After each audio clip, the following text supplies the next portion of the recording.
Sports. We are the Force. We are Ohio. The Indians have already made history this season, and it's only September. The Tribe has won 15 straight, an all-time franchise record. Just capped off the 5th undefeated road trip of at least 11 games in baseball history, first ever by the Tribe. Now they return home, 11 up in the AL Central with a chance to continue this magical run next on Sports Time Ohio.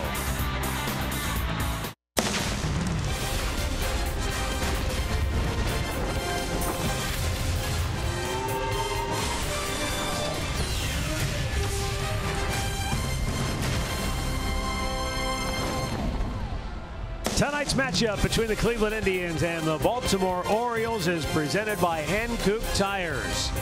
Back home where they belong. Do you realize, folks, this is only the 8th game out of their last 30 that the Indians have played here at Progressive Field. But boy, oh boy, are they excited to be back home. They bring with them a new franchise record 15-game winning streak. The key, as my partner pointed out last night in Chicago, over the first 3 innings during this streak, they have wiped out the opposition, outscoring them 53-11. Hi again, everyone. Matt Underwood alongside Rick Manning. When we went to the West Coast out of the All-Star break, the Tribe lost 5 out of 6. They limped home with just a half-game lead in the AL Central. Since then, they're a Major League best, 36-11. And some of that sort of coincides with Francisco Lindor's ascension to the top of the order. They've been looking for a leadoff man all season long, and he's done a terrific job. Well, it shouldn't surprise us because he brings a lot of energy to the top part of that lineup. Last night he led off with a triple. On his second at-bat, he hit a home run, so he was halfway to the cycle in 2 innings. But he continues to get on base. He continues to make things happen. He got a base hit later on. He fell a double short of the cycle, but the Indians didn't fall short of keeping that winning streak rolling. They've been playing solid baseball, and Lindor, you can see he's the club leader for shortstops in home runs now, and it's the most since Jimmy Rollins had 30.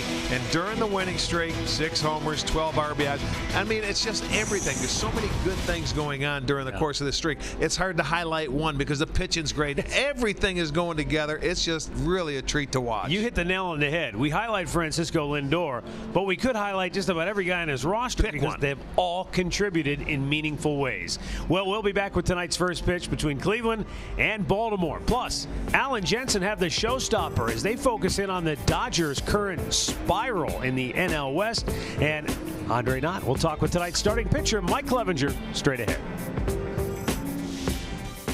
Cleveland Indians baseball is brought to you by W.B. Mason, the official office supplier of the Cleveland Indians. By McDonald's, I'm loving it. By your local Toyota dealers. Visit buyatoyota.com. Toyota, let's go places. And by Nature Stone, the only concrete solution.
I think he's finally believing that he belongs at the major league level. He's realizing he has to attack the strike zone, and once he does that and he gets ahead of the hitters, he's going to see that he can put hitters away much easier than he thought he could. Let's take a look at the Northern Ohio Honda starting pitcher, Mike Clevenger. He's been great in his last 4 games. He's 3-0 with a 1.54 ERA. He's given up a 181 batting average. He has walked only 8. He has struck out 28. A couple of games there, Detroit and Kansas City, his last 2. He has not allowed a run in his 12 innings of work, so he has been very good. Buck Showalter's starting lineup for the Orioles tonight, brought to you by Hankook Tires. Tim Beckham will be the leadoff man. He's at shortstop. Manny Machado batting second. Jonathan Scope hits third. Adam Jones will hit cleanup. Trey Mancini having a fine year. Bats fifth. Then it's Chris Davis, followed by Mark Trumbo, Seth Smith, and Caleb Joseph batting ninth. And the Indians defense brought to you by Ram. They're rated second in the league. It'll be Geyer in left, Jackson in center, Bruce over in right. Diaz back in that lineup at third. Lindor's at short. Gonzalez is at second. Santana at first, and Perez doing the catching. Dana DeMuth has the plate tonight. Paul Nart is at first base. John Libka at second, and Chris Guccione is down at third. Tim Beckham has been a big pickup for the Baltimore Orioles. They picked him up on August 31st, or on August 1st, and in 35 games since, he's batted .359, 10 doubles, couple of triples, 7 homers, and 20 runs batted in. Yeah, he's made a nice adjustment coming over to Baltimore. That was a spark for him getting out of Tampa. It's been outstanding for him.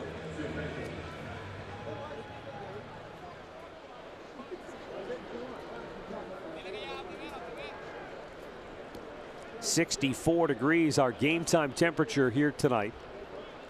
Light breeze blowing in from center.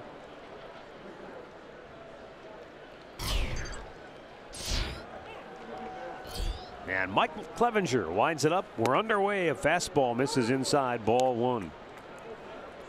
Clevenger's done a beautiful job this year against right-handed hitters. Just a 179 batting average against.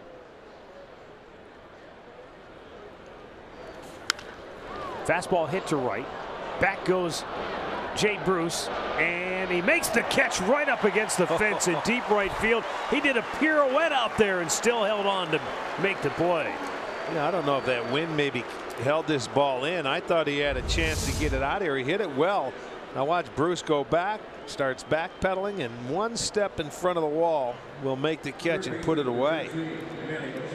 But that ball looks like it was doing something. It had a little tail to it, so I don't know if the wind up there is doing anything. I look at the flags above the scoreboard. Doesn't look like much.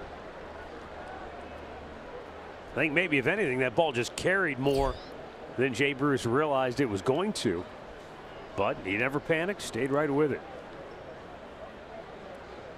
Manny Machado.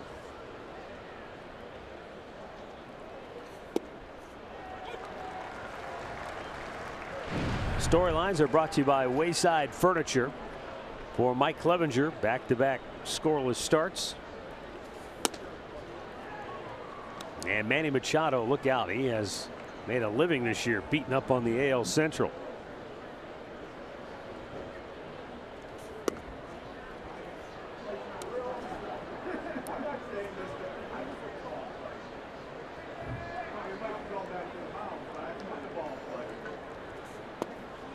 Just missed. Pretty good pitch right there. Clevenger made one start against Baltimore. It came on June 22nd as we look at this pitch on our Nissan pitch tracker. And in that game, he really fought himself in the first couple innings, if you remember.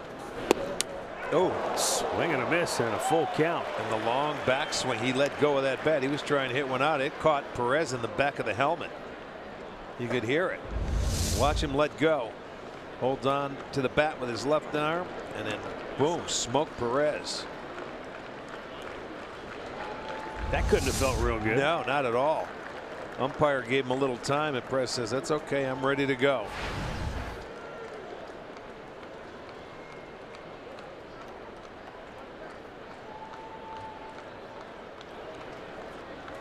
Good fastball, and that's hit pretty well to center, but backpedaling and making the catch is Austin Jackson. 2 down.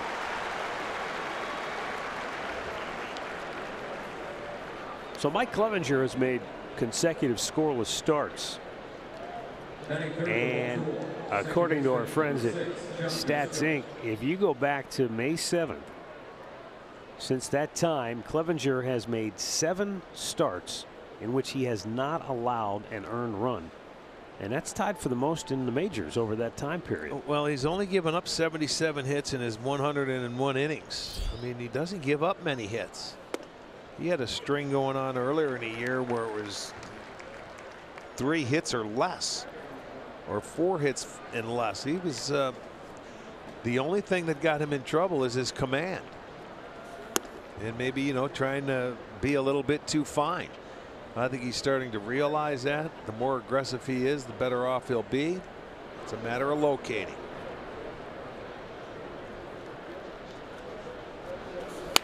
Smash to third, and Yandy Diaz will throw him out. Baltimore goes 1-2-3. The Indians are coming to bat.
And now it's time for Wade Miley to take the mound, and he will be our Northern Ohio Hyundai starting pitcher for Baltimore. He's 30-year-old left-hander, and for Miley on the year, 8-11, a 4.91 ERA, 143 innings, given up 151 hits, but he leads the league in walks, 81. So a lot of base runners. They have to be patient with him tonight. And the Indians starting lineup brought to you by Progressive Insurance. Francisco Lindor in the leadoff spot, Austin Jackson, then Yandy Diaz, Edwin Encarnacion, Jay Bruce, Carlos Santana, Geyer, Perez, Gonzalez rounded out. Nice to see Jay Bruce's name back in that starting lineup. Who's he at? Andres Hey Mike? guys, I told you coming back. Not batting, Francisco Lindor. Bottom of the first, no out. 1 ball, no strike. 2 ball. He can't hear us though, can he? 65 degrees. Just tell him to just go ahead and take it away then. Right, strike. 2-1. Buddy Myers Arbor in third base, Sandy Alomar in first base. Oh, 3-1. It's kind of a little bit out of the sun. That's a good sign. You can't chew gum and broadcast. Right now. No. A walk. Not a boy. Man on first. No out. Austin Jackson next. Take a look at the Baltimore defense for you, brought to you by WB Mason. It'll be Mancini in left, Jones in center, Smith over and right. Machado at third, Beckham at short, Scope is at second, Davis at first, and Joseph doing the catching. He was a late addition. Castillo was supposed to be behind the plate tonight, but he was scratched. Not literally, but figuratively. Austin Jackson with Lindor at first, takes a fastball for a strike. Well, you have to make Miley get in the strike zone. He leads the majors in pitches thrown per inning at over 19. And he averages over 4 pitches per batter. Double play ball to second, and it's kicked by Scope. They get the force on Lindor for the first out of the inning. Well, they just cost themselves an out. That could have been an easy double play ball. Had Scope fielded it cleanly, but once he booted it, they were not going to turn it. Diaz gets down. It's no harm. They do get an out.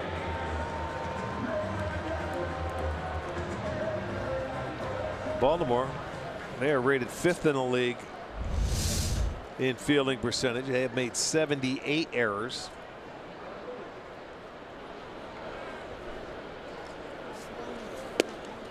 Yandy Diaz takes, and that's a called strike.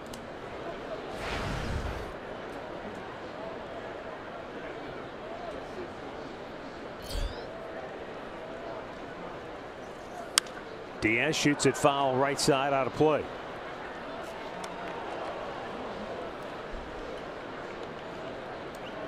Yandy on that incredible road trip for the Indians was 8 for 27 at the plate. He scored 5 runs. He also drove in 5 runs.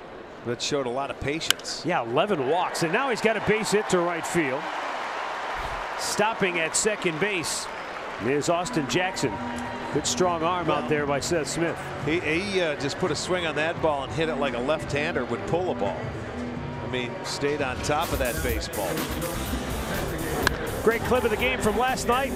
Edwin Encarnacion mashing his 33rd home run of the season, staking the Tribe to an early 4-0 lead.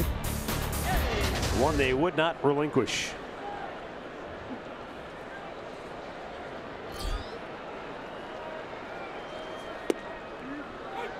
And a strike called. Edwin, in addition to the 33 homers, 85 runs batted in. And like Diaz, he took his walks. He walked 9 times on the road trip, scoring 10 runs. He blasts one to deep center field. Back is Adam Jones. He's out of room. It's out of here. Into the second level of trees in center field. And once again, the Indians score first 16 in a row in which they have scored the first runs of a game. It's 2-0 Cleveland. I bet that 3-0 in Cleveland.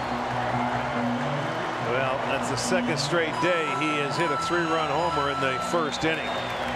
Yesterday in Chicago, and now back home in Cleveland. Nice to get back, and that got up over the trees in straightaway center.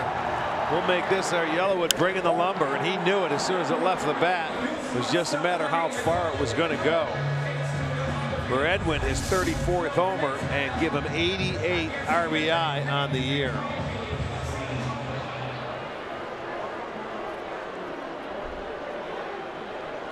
Jay Bruce.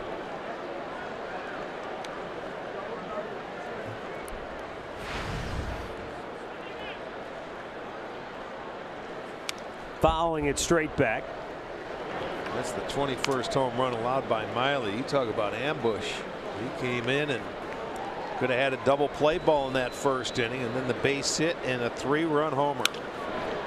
Shoots it foul the other way. Jay Bruce missed 6 straight games with a neck problem.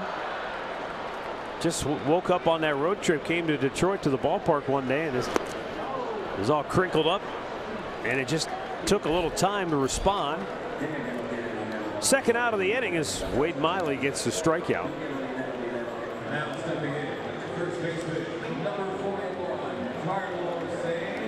And it will bring up Carlos Santana.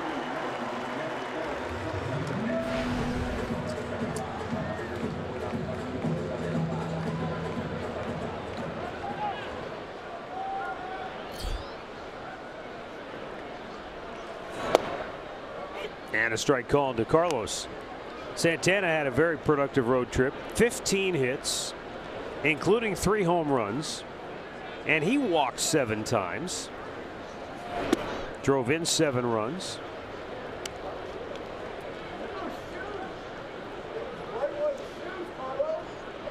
Base is empty, 2 down here in the first. Indians on top 3-0. And it's 2-1 now for Carlos.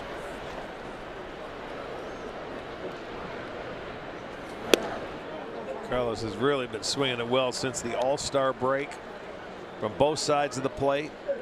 Really likes hitting on the road. Has done a remarkable job out. And he draws another walk. Well, second walk in the first inning. That gives him 83 now on the season. And as I said, that leads the league. So you have to be patient and do not help Wade Miley out.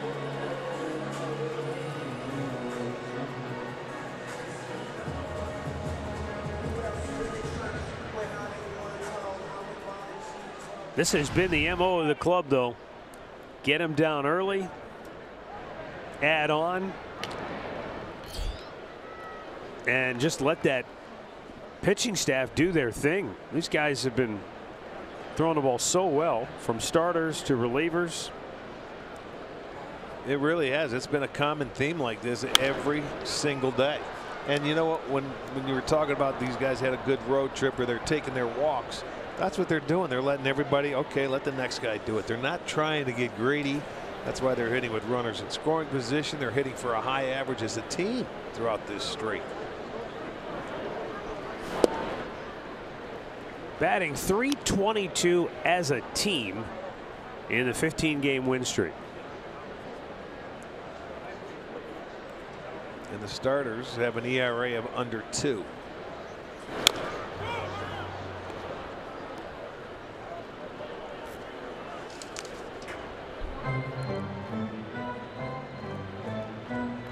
And the rotation has 13 wins out of the 15-game winning streak. And there's the guy that got the win last night.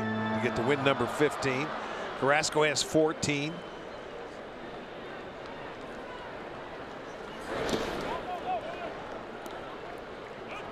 So by my count, they're averaging more than 7 runs a game, and they're giving up less than 2. Well, now it was 53-11 in the first 3 innings, so tack another 3 on, so it's 56. They just keep adding to the offensive, numbers early in the game to really jump ahead.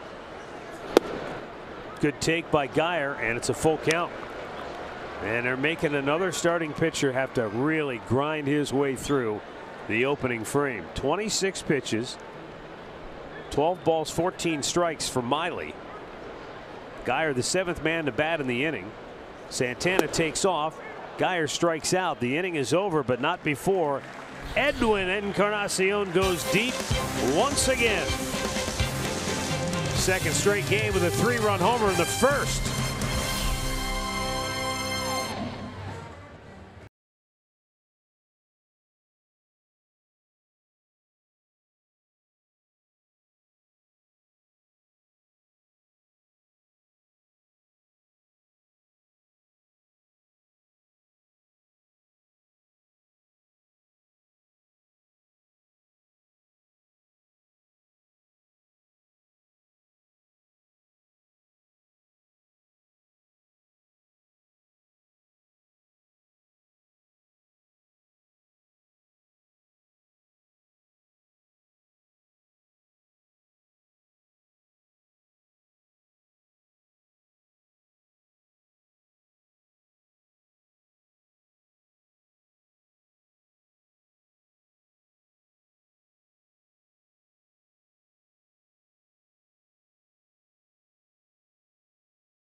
One mobile app for live Indians baseball. You can stay connected with fully customizable experience. Get home screen icons and app features, as well as game day live game video highlights, radio broadcasts, and more. Download MLB.com @Pat today. Here in the second inning, Adam Jones, Trey Mancini, and Chris Davis for Baltimore.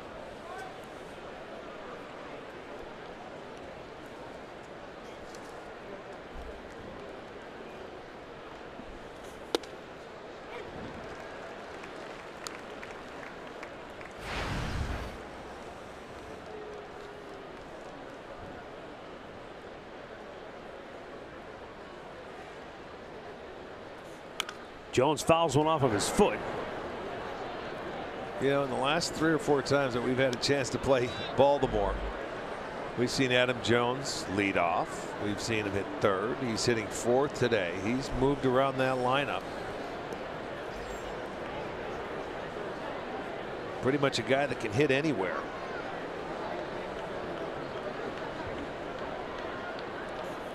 A little high, 1 ball, 2 strikes. And he can play some killer defense in center field. Well, I mean, he's just having another Adam Jones type of year. You know, 26 homers, 68 RBIs. I'll tell you, good pitches low. They're not calling anything low. Maybe just a little bit. Wow, that's a tough pitch. I think if I'm pitching, I would like that pitch called.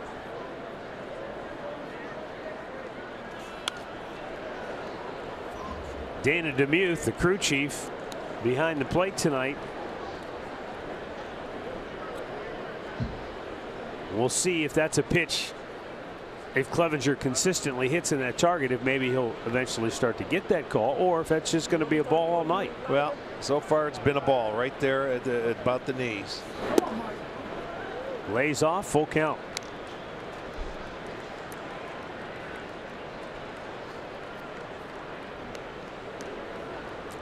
(3-0) Cleveland. We're in the second inning. Mike Clevenger worked a 1-2-3 first inning.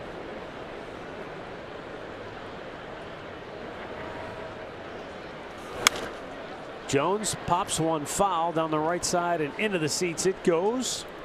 We'll try again at 3-2. This is a Baltimore team, though. They're never out of a ball game. They can score. They score 47% of their runs on the long ball. When you think about it, they played 74 home games, Matt. They've hit 130 homers in that ballpark. That's a bandbox. Oh, man, yeah. Another foul ball by Jones. I mean, that's not anything new. We've known that for a long time. No, but I understand it. But when you look at the numbers, they only have 7 games left at home this year. We have 7 road. So they're going to be out there. That's going to be a really tough battle for Baltimore. They played 66 games away from home. They homered 86 times. So 34 more at home. Exactly. 3-2. Man, oh man. That's a squeeze job right there.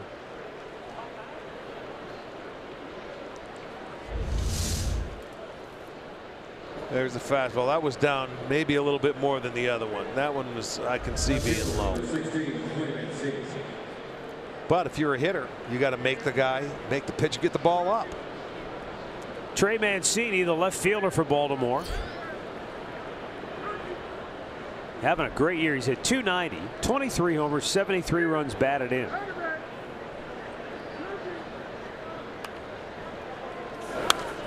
And he fouls one straight back.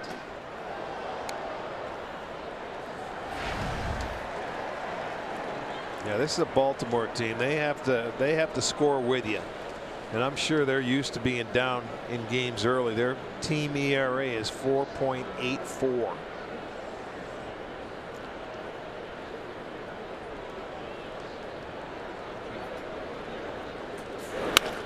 Double play ball to third. Diaz goes to Gonzalez.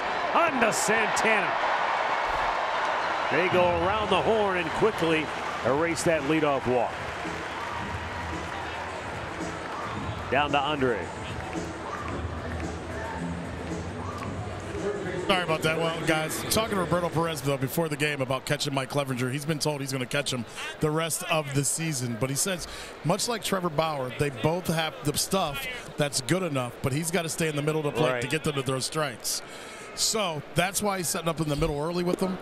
Then once they get into a rhythm, he'll move around for them. Sure. You got to give them that one basic. I mean, their pitches move a lot. So there's no sense sitting on the edge and maybe the ball ending up away. Look at that, target is right down the middle and just let it go where it may. Nothing wrong with that. Chris Davis,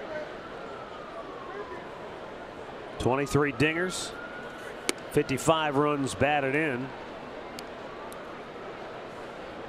Well, he's giving that target high because Davis is a good low ball hitter and he can hit it. He can golf it out of any part of the ballpark. So he's trying to elevate it.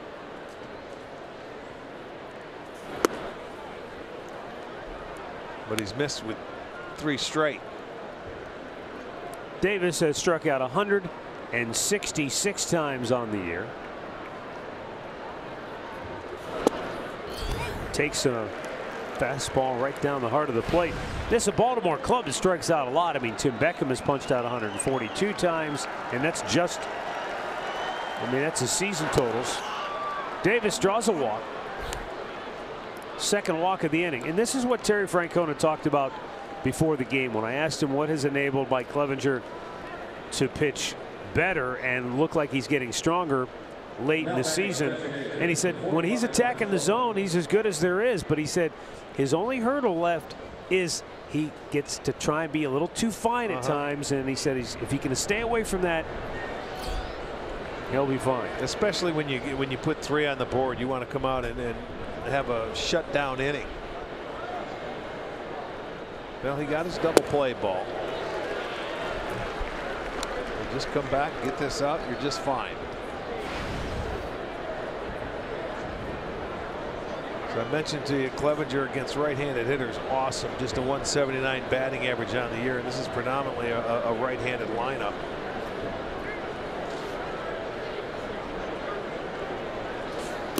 In the dirt. 1 ball, 1 strike.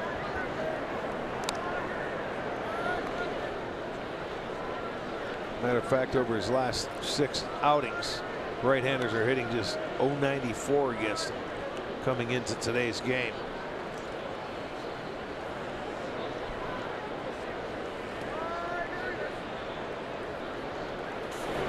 Swung on and missed, and it's 1-2.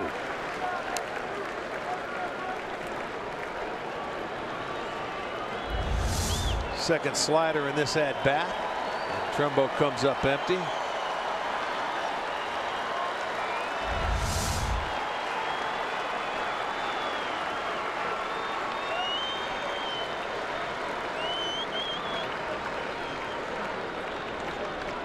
And the 1-2. Chopped to first. Santana will take it himself. And Mike Clevenger works around a pair of walks. And the Indians maintain a 3-0 lead.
on a 3-run homer by Edwin Encarnacion in the first inning. Hey, Matt. Hey, Matt. The Indians back home after another long road trip. 22 of the last 29 have been played away from Progressive Field, but the next 10 right here in Cleveland. The question on a lot of Indians fans' mind right now is, can the team clinch the Central Division before they head out on their final road trip of the season? It is possible, but they're going to have to stay locked in and stay hot. Get a little help from the second place Twins. Swing and a miss by Roberto. 2-1 to count. Perez had a very good road trip. He was 7 out of 21. Homer, 7 runs driven in. He also had 3 doubles. He was riding a 9-game hitting streak at one point. Well, he's been clutch. He's been getting the big hit. The RBI hits when needed, as the bottom part of this lineup has been doing a lot throughout the course of this streak. Well, we had that stat too. The combination of Perez and Gomes, what they've done combined out of the catching spot, has been very good.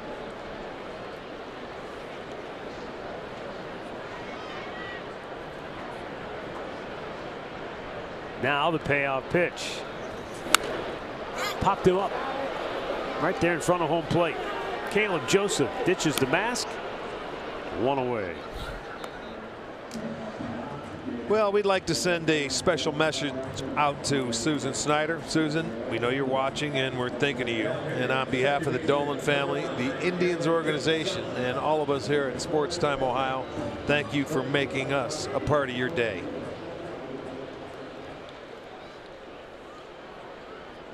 Eric Gonzalez will step in with 1 down here in the bottom of the second, batting 9th, and he takes a strike.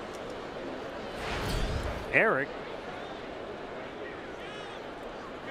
was 6 out of 14 on the last road trip. About his night yesterday. Oh. They had 2 homers. 4 steaks, couple of homers. Yeah, really nice night. Turning some double plays out there at second. Fouls the curveball off. I got a kick out of the first one he hit last night. After he hit the ball, he put the right arm or the left arm out like he was.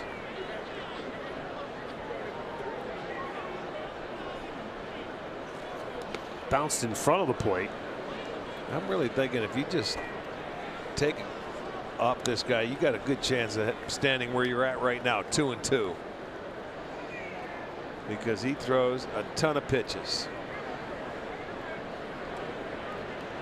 He could be a tough guy to play defense behind. High curveball, and that's fouled off.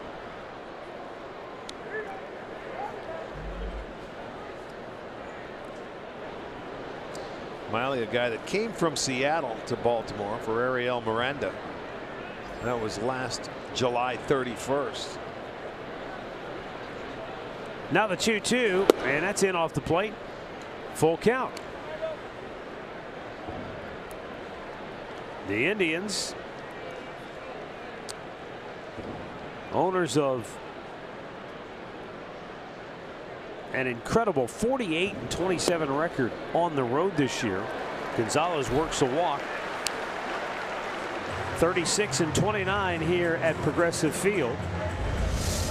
And hoping to take advantage of the way they've been playing of late and apply that right here in their home park. Took a while this year to get any traction at home for whatever reason. And they're only theories, and everybody's got a different one, but that guy right there didn't waste a whole lot of time thinking about it and trying to figure it out. It just sometimes you play well at home, you don't play well on the road, and sometimes it's vice versa.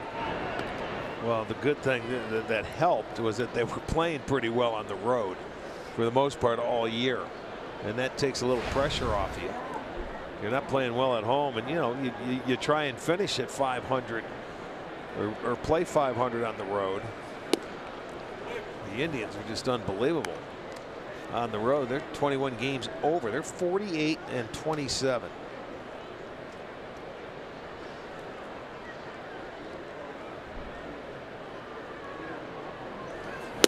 Just a bit outside with a fastball.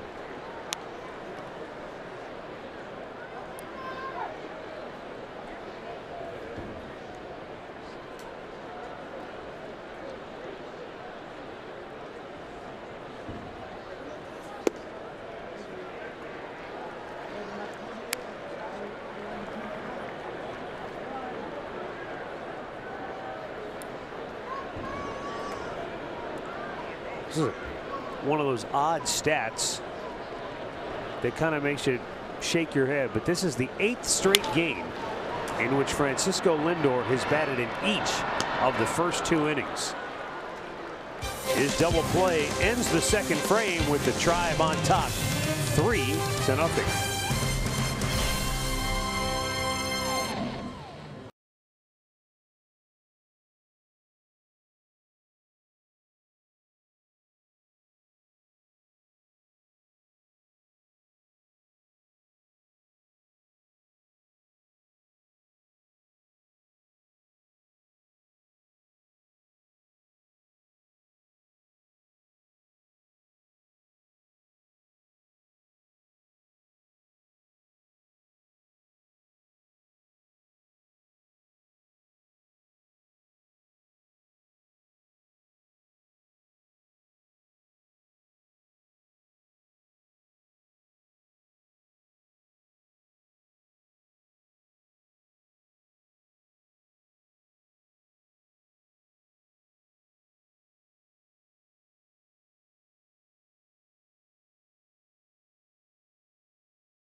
Orioles 3-0 headed to the 3rd inning. Matt Underwood, Rick Manning, Andre Knott, joined now by one of the most intimidating pitchers to ever wear the Indians uniform. Oh, easy. Mike Jackson. This guy came out of the bullpen. That introduction. Hey, when he came out of the bullpen like a boxer. at the end, it was over. It was game over. Forget about it. Whether it was the 8th inning or the 9th inning when you were a closer, it didn't matter. You had a way, though. You did have a presence. And I think there is something to be said for that. When you stepped on the mound, you wanted the hitter to know this isn't going to be easy. You had the hat pulled exactly down right. over your eyes. I had my hat down low, yeah. and didn't want them to see my eyes, but I wanted them to know there was going to be a bumpy ride. They need a seatbelt. They need to buckle up. There's going to be a rough ride. Is that one of the things, Mike, when we talk to former players, I know you miss the guys, you miss your teammates, you miss that clubhouse chemistry, that camaraderie, but is it those battles, that moment of truth? Is that what you miss the most about the game? It's the competition. Yeah. I mean, we're all competitors and we want to compete, and that's one of the things that you really miss, because there's nothing like going out there facing that batter and being at your best, and he's at his best and competing. And he's no different than when he's managing at fantasy camp, because he still wants to win. I was his partner one time.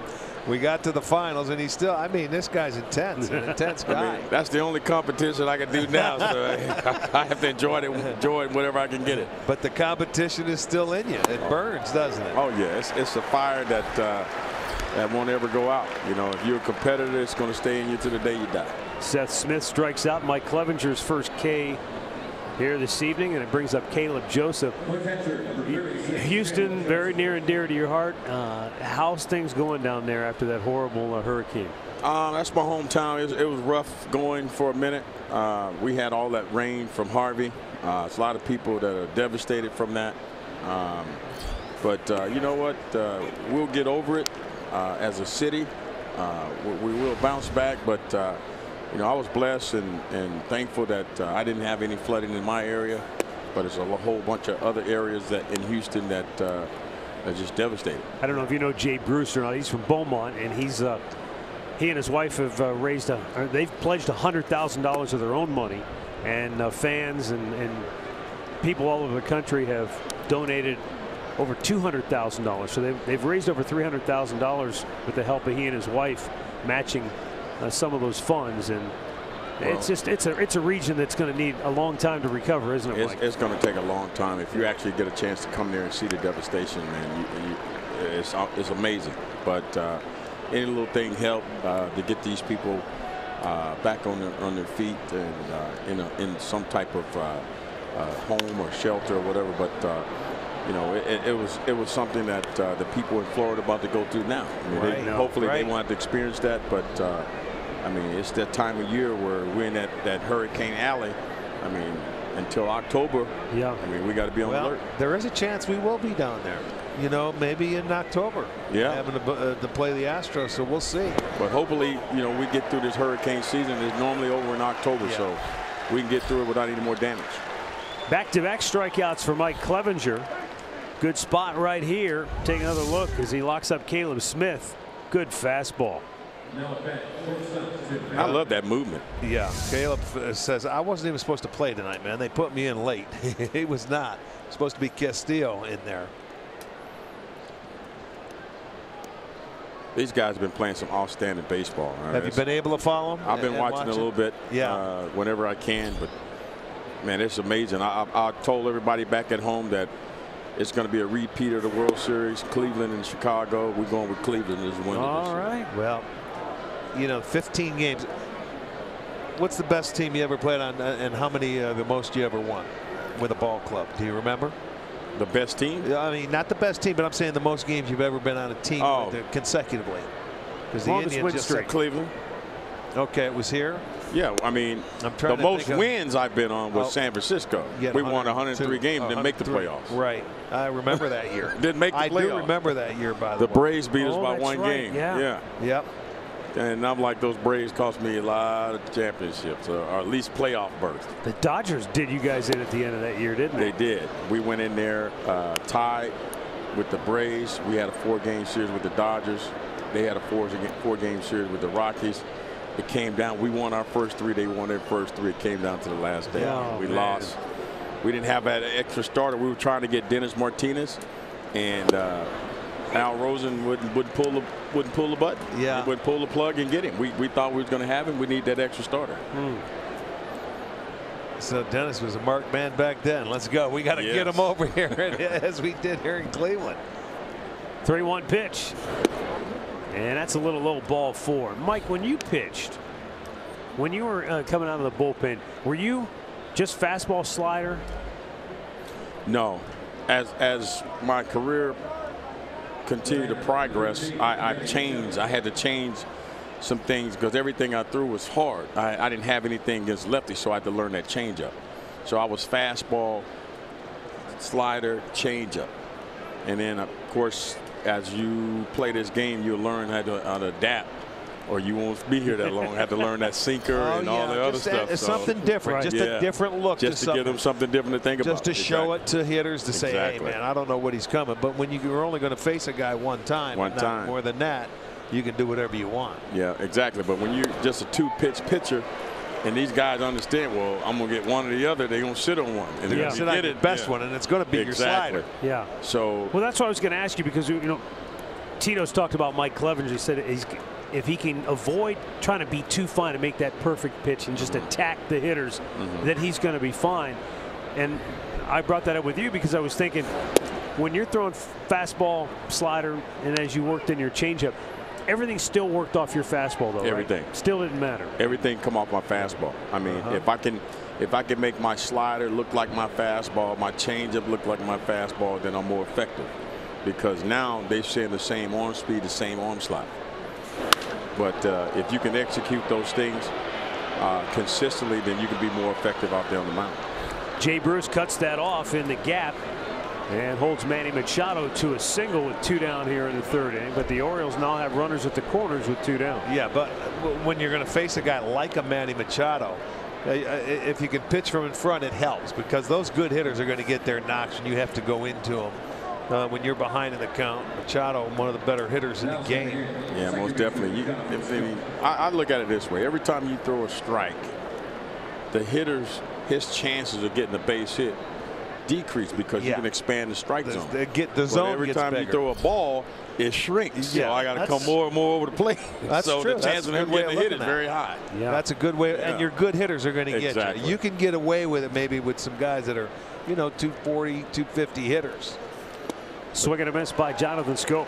But like you said, these great hitters that they have in the league now, you behind in them, pitching to them, it's very tough to get them out. I'm sure there were a few occasions, though, where you threw a pitch and went, oh, no. And you somehow he popped it up, he missed it, and you walked on and went, whew. Well, you're right. I threw quite a few pitches and didn't look back. And somehow I stayed in the ballpark. Yeah. Well, that's the one thing pitchers would say to me. He goes, sometimes you get so caught up into making the perfect pitch. It helps just to watch batting practice, see how many times guys don't crush a ball when they're just laying them right in there.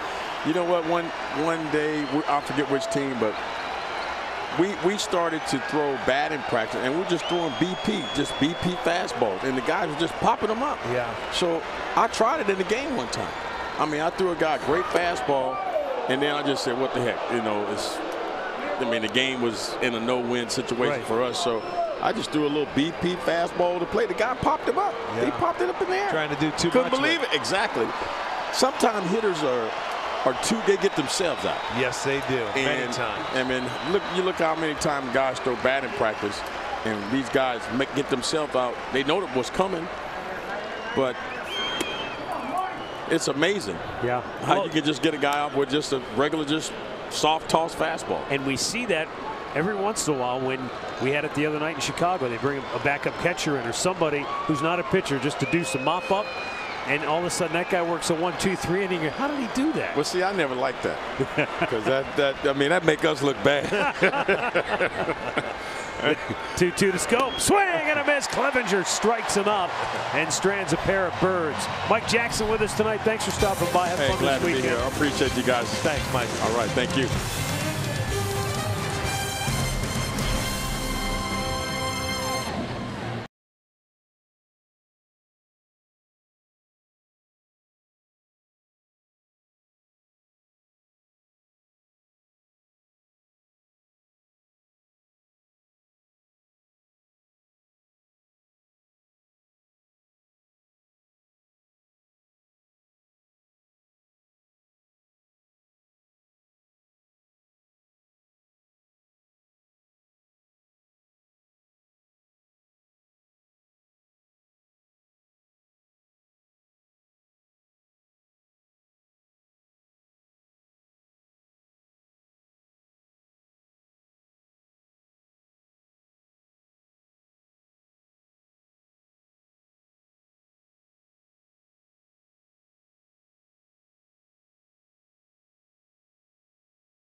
To pile up for the Cleveland Indians, the mini ball team gets bigger and bigger. Right now, I'll just tell you, it's the guy at the plate who is the newest mini ball team member. Yes, the one and only Austin Jackson. Gotta love the beard, guys. He did a great job with that as well. There's also Out of it, there's a sign out in left field that Austin has become a big fan of that basically plays into his name and plays into who he is. Austin is becoming one of the favorites around here at Progressive Field, slowly but surely. What's the sign? Well, I don't know if we have a shot of it, and they may have put it down. As soon as we get it, we'll get a shot of it, and I'll there it is right there. Put some respect on my name. And the kid spelled respect right. Trust me. I got you. It was a Houston rapper that basically said that, and the kid's been saying that and tweeting it to Austin and myself. And Austin saw it before the game today and looked at me. He goes, "Man, I got to get a shot of that. I like that." 1-2 pitch. Now, Andre, is the baseball doll, did they purposely gray the beard a little bit there? Yeah, a little bit. That's not fair, right? There, I'll get it back. Put some respect on Austin Jackson's name. That's beautiful. There's a little bit of, we'll just wait till after this pitch. Swung out and missed. He went down and in to get him. There is a little gray though on the ball. They're working on another one. There may be another one tonight as well. But there's a little gray. Yeah. They got the smile, but no hat on that one. And there's no hat. There's no seams because he's bald up top. See, if you look right in there, there's no seams on it. That's the way that if you're bald, that's what you get. You get no seams. The seams taken out. So you're seamless. You're seamless. We give you a lot of seams. Arch, I need seams. You're seamless. I'm seamless, baby. Yandy Diaz takes the ball. He singled and scored in the Indians' 3-run first.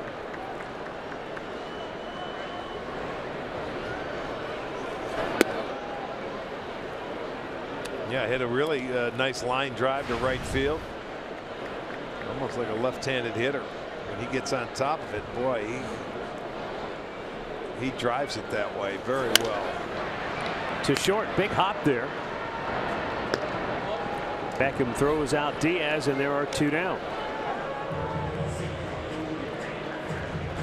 Kia in the driver's seat since August 1. Manny Machado, Josh Donaldson, and right there is Edwin Encarnacion for the most home runs in the American League. Well, 3 big bombers right there. Yeah. And you know, Dozier again, a second half guy. Joey Gallo from Texas. He can hit him as far as anybody. So there's some big names up there.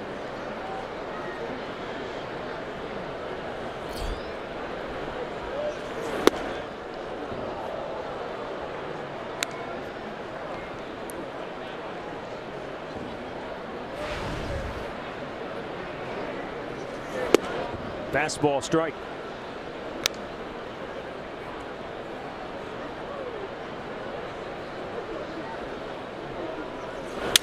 Broke his bat. And the third baseman, Machado, throws him out. Indians go in order. And we'll go to the 4th. 3-0 Cleveland.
Progressive Field. It's It's one of those nights. It's cool. It's crisp. Kind of reminds you of the Pacific Northwest, doesn't it? It's football weather, baby. Now, our next guest up here in the booth is Richie Sexson, who makes his home now up in Oregon. And boy, it's great to see you. How you been?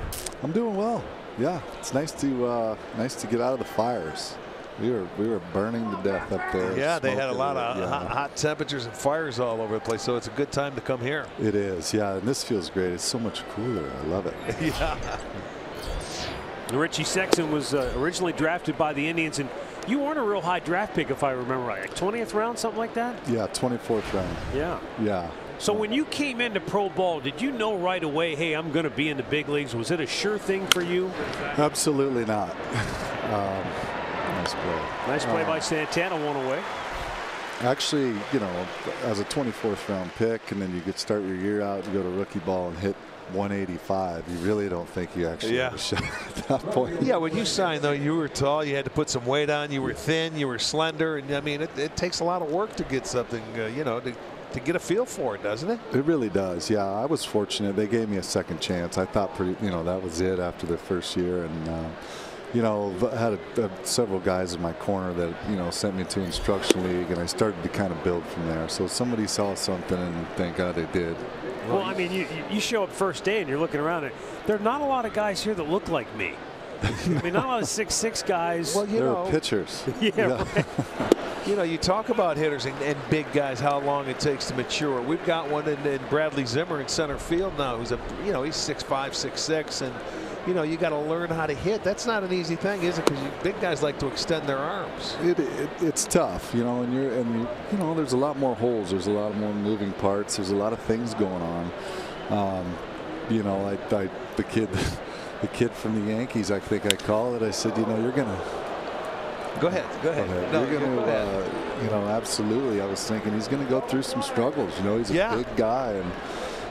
You don't ever root for that to happen, but you know, when you're tall, like I said, you're going to have to make adjustments. He's going to have to adjust back, and it's a constant battle when you're this hard, for sure. Well, you're talking about Aaron Judge. Got off to a tremendous start now. You know, 39 home runs, but he took the league by storm in the first half. And you know, pitchers find a way to find that location that you can't hit a baseball, and you know, and then they can pound it and keep coming at you. Yeah, they got a job to do too, and one of them to obviously. Try to get us out. And taller guys, we have plenty of spots for that, so it's a constant adjustment. Did you find it easier to stay off the plate or get on the plate? Gosh, I had to do it all. I mean, it changed with the pitcher. Yeah, I had to guess a little bit. I had to work a little harder. I had to study a little more. I remember, you know, a lot of video. I had to, you know, I couldn't just get in there and hit like naturally. I had to work on a lot of the mental stuff, patterns. If pitchers fell into patterns. Things like that. So, I mean, of course I wanted it away. Obviously, that was easier for me. Mike Jackson and I were talking about that earlier, you know, and I keep backing off until eventually you give them the outside, you know. So it's constant battle. Yeah, but one thing you turned into is a very good first baseman defensively. You can pick it, and a lot of work goes in there too, huh? Besides hitting. Absolutely, yeah. I mean, you know, I take pride in that. I wanted to be a good defensive player as well. I think it's if you have a bat at bat, it's nice to go out there and make a nice play for your guys. Yeah. When you came up to the big leagues with this ball club, this was already a pretty good veteran established team with a lot of great hitters. Was it easy to fit in, or did that make it sort of an intimidating and harder to fit in? Oh, it was extremely hard to break that lineup. You know, you're sitting in AAA and you're sitting there for a couple of years. And they had a number of good guys like Giles and Branyan, a lot of guys down there. Yeah, we had a heck of a total organization back then. I mean, I think every one of our minor league teams were winning championships. The big league clubs going to the World Series. It was, you know, selling out every night. It was a fun time to be a Cleveland Indian. And, you know, when I got here, Jim told me, and a few of the guys made my transition a lot easier, you know, and it's tough to come to a superstar type team like that and, you know, and just fit in. And those guys made it easy on me when I got here. So this kind of comes full circle right here. Archie was traded to Milwaukee for Gorman Thomas. Richie, first year with the Brewers. I think you tied Gorman's record. I did. For home runs. You had like 45 home runs. That's true. You should have broke it, though. That would have made the story better. But I hit a home run off that dang flagpole in Houston, and they didn't call it a home run. So I'm blaming it on that. I did beat him. I got you had some great years there, and you played in Arizona as well. Yeah, Arizona. I was having a really solid year. I was having a good month of April that year, and I ended up dislocating my shoulder, which put an end to that. Yeah. But, I was unfortunate I couldn't do better for the Diamondbacks. It would have been a good year staying on the field. Well, speaking of Arizona, Fletch texts me and says, "Tell Richie Sluggo Sex," and I said hello. He's out there. Yeah, he's out in Arizona. Love me some Fletch. What's up, Fletch? 2 balls, 2 strikes. They count on Mark Trumbo. Do you still watch a lot of games when you're at home now? I mean, you got little younger kids, so you're probably running around with them. I do. I mean, there's a lot of SpongeBob going on around the house, but yeah, we try to. I have one of my 11-year-old son really loves baseball, so we've turned on baseball when we can, and the kids they're getting into it slowly. Great catching up with you. Thanks for stopping by. You bet. Richie Sexton with us here tonight. It remains 3-0 Cleveland.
Stay tuned for Miller time coming up later in the game.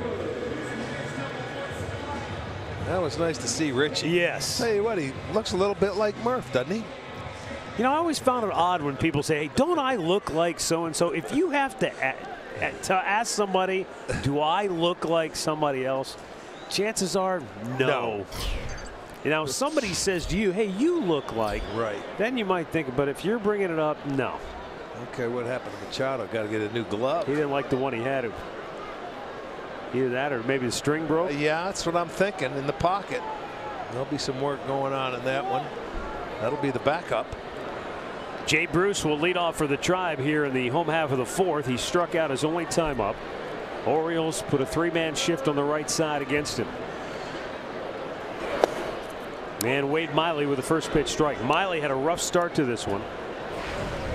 4 batters into the game, it was 3-0 Cleveland thanks to a 3-run homer by Edwin Encarnacion.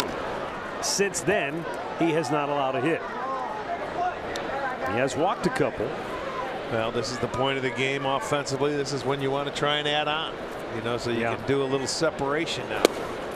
And this is where they've been very good at doing things like that. Second time through or the third time through.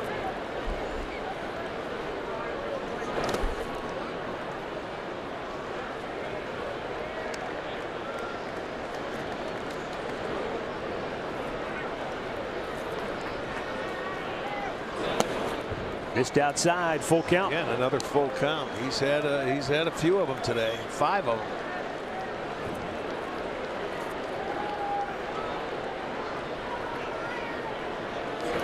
Oh, Oh, baby. High in the air, and he just got under it. Yes, he did. And that will be caught for out number 1. Boy, you looked at that swing, you heard that sound, and you thought, oh, man, I think he got it. That probably comes from 5 days, 6 days off. Just a tad off, huh? T-Mobile Unlimited Baseball break. Longest winning streak since 1961. The Indians, the Mariners, the Braves, the Twins, all at 15 straight. Then you've got the Royals. 77. And then the Oakland A's back in 02.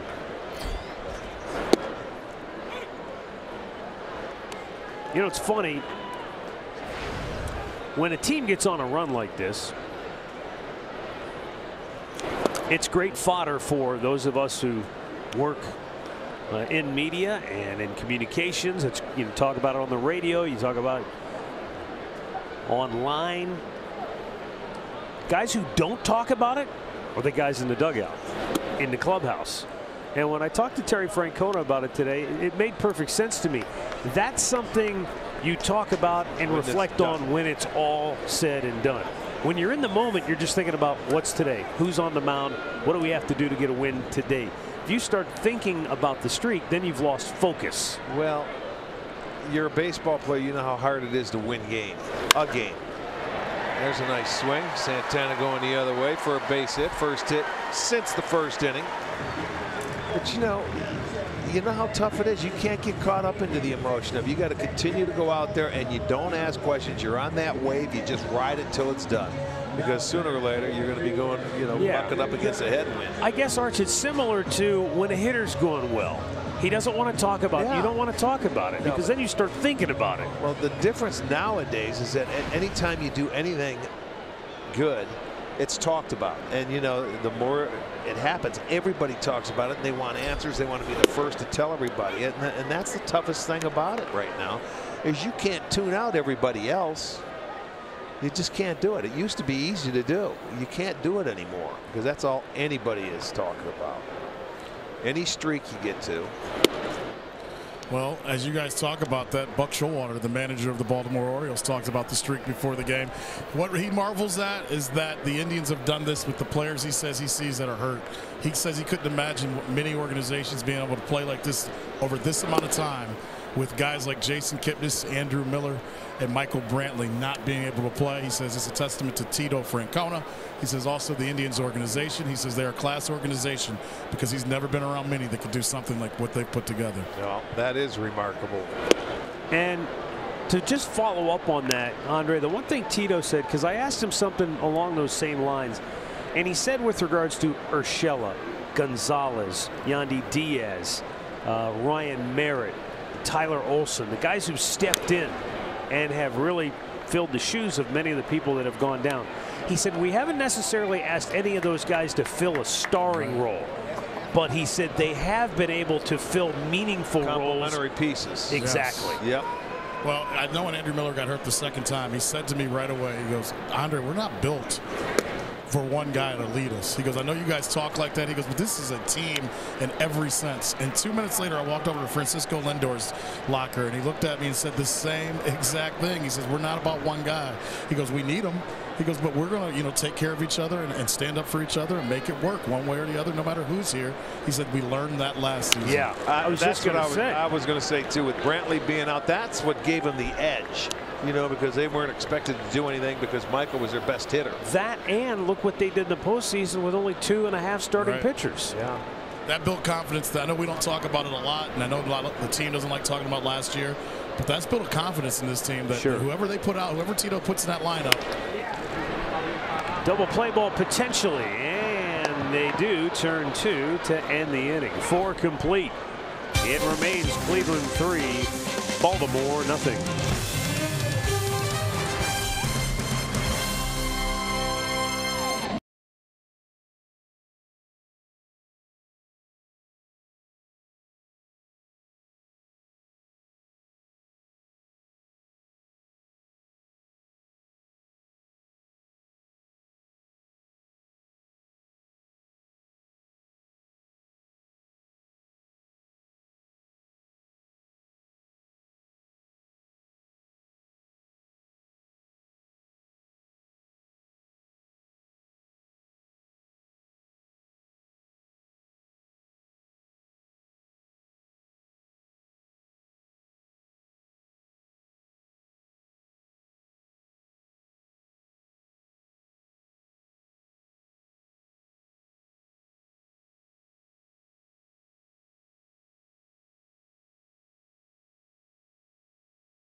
On furniture and mattresses, shop Levin's.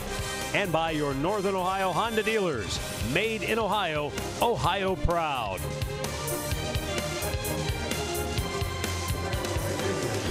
Back here at Progressive Field.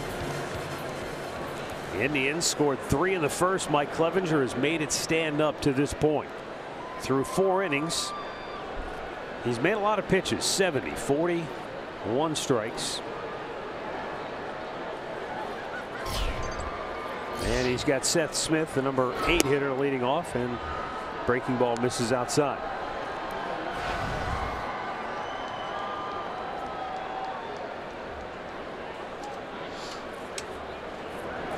Well, Clev's only given up a couple of hits.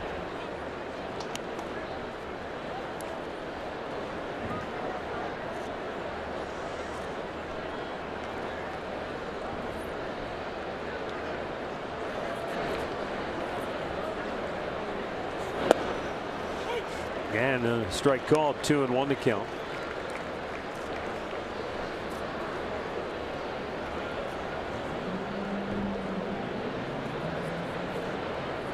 Minnesota, Kansas City underway at Kauffman Stadium. No score in the first. 3 balls and a strike.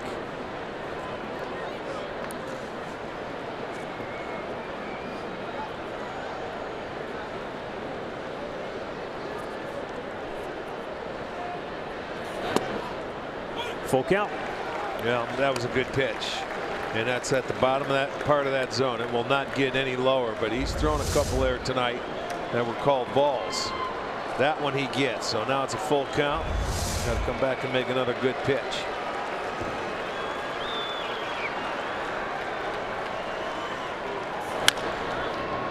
Over the bag and foul. Was a nice play by Santana regardless, but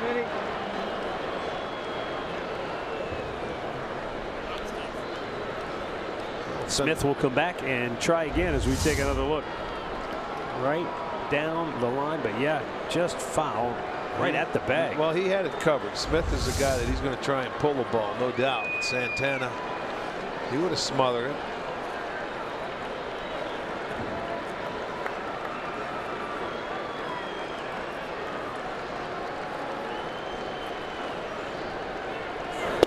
Struck him out looking. Boy, he came back and made a dandy, didn't he? It's his 5th strikeout now. And he's whiffed Smith twice. Sunshine.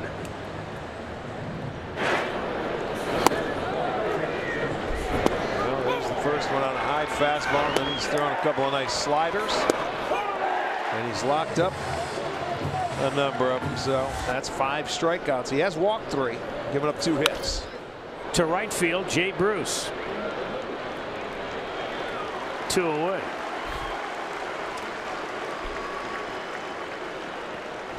Quicken Loans, Rocket Arms.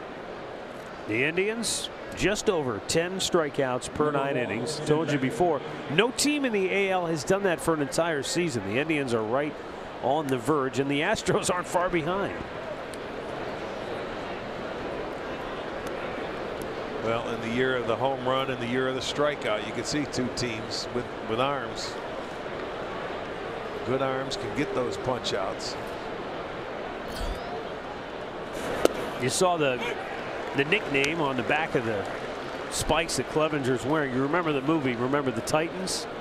Yes. With Denzel Washington. Remember the quarterback that came from California and had the long hair? Uh-huh. That's where he picked up that nickname, yeah. The 0-1. Wow. That was his name on the back of the jersey for the nickname weekend, wasn't it? Right. Sunshine.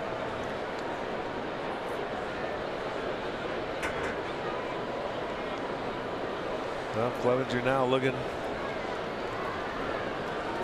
Swung on it, missed. Boy, that was a nice breaking ball. And it's Tim Beckham. What a find for Baltimore to get him from Tampa. He has been. That's really standing under the radar trade that they made. Here's a good slider that he gets him to swing and miss.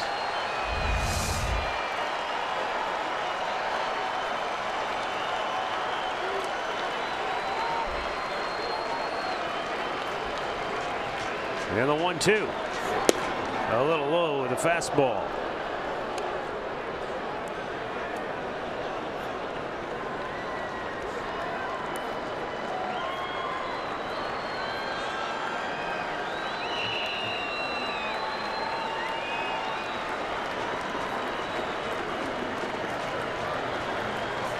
Oh, yeah. Painted the outside corner. A half dozen Ks for Clevenger. He retires the side in order. We're halfway through, and the Indians are on top 3-0.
Well, the Indians are halfway there. They lead it 3-0. Getting ready to bat in the bottom of the 5th inning. Roberto Perez, Eric Gonzalez, and Francisco Lindor due up.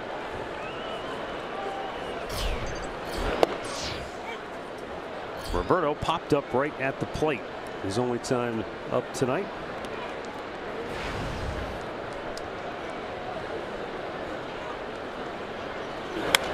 Out of play. Send along some birthday wishes tonight. Dino Pavlovic of Parma is 92. Eileen Stutter of Bucyrus is 88. James Love of Brunswick is 80. And Mel McCormick of Warren is 80. Happy birthday to you all.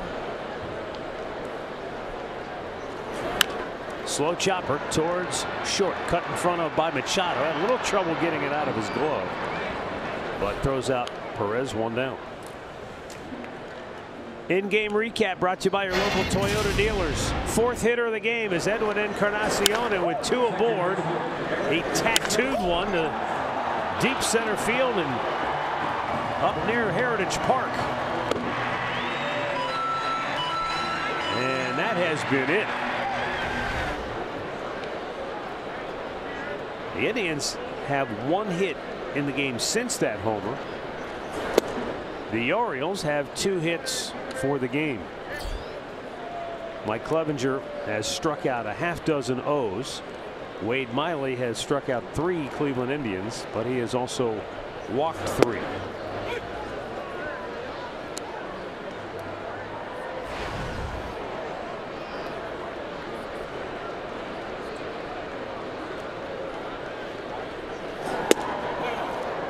And Eric Gonzalez is called out on strikes. 2 down.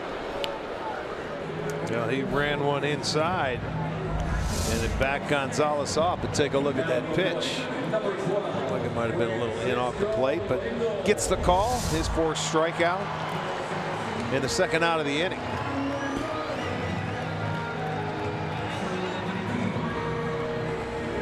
Top of the order, Francisco Lindor walked in the 1st, grounded into a double play in the 2nd.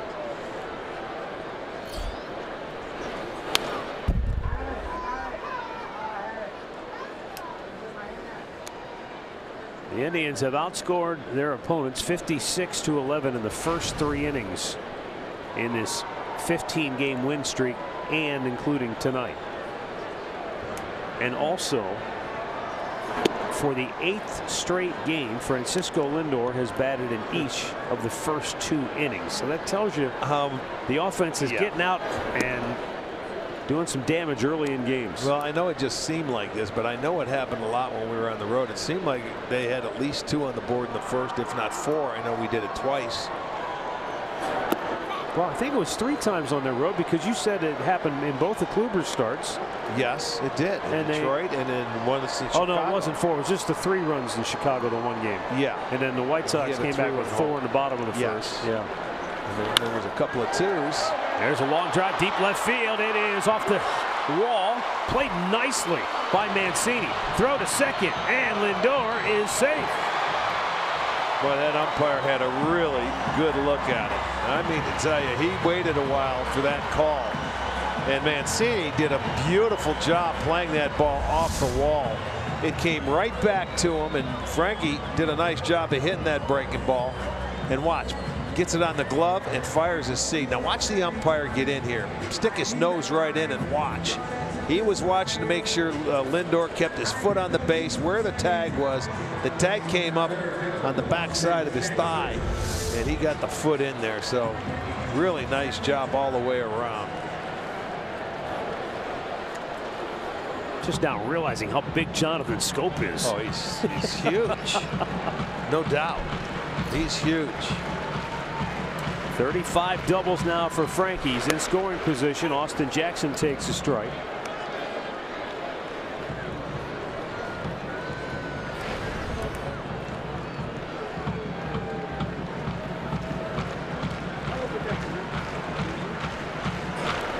Bounced in there. I don't know, Archie. They list Scope at 6'1", but I'm around Frankie almost every day down there at clubhouse. It looked like he was towering over Lindor, and it's not like Frankie's 5'11", almost 6 feet tall, but it doesn't look like it compared to Scope. Yeah, Scope's a big guy. The 1-1. I want to see now that they unveiled the Austin Jackson ball. Good things usually happen when they unveil a ball of a guy, don't they? Yeah. Something good or positive happens, usually. Now ball towards short. And Beckham throws him out. 5 complete. It remains Cleveland 3, Baltimore nothing.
How well players play after their new mini baseball comes out.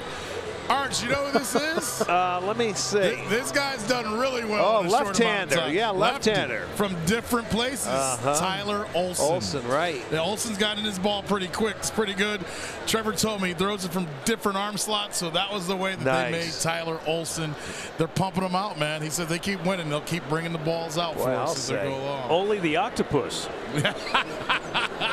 I don't know if he knows that that's what he is, but we're going to tell him. Well, that's pretty good. Manny Machado, Jonathan Scope, Adam Jones here in the 6th inning for Baltimore. Mike Clevenger. It's going to be a big part of the lineup going through the 3rd time now for Clev.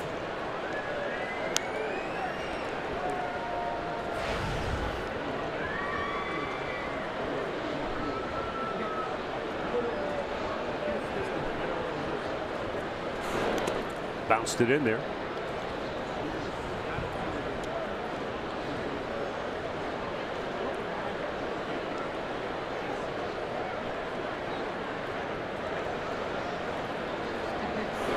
Swing and a miss.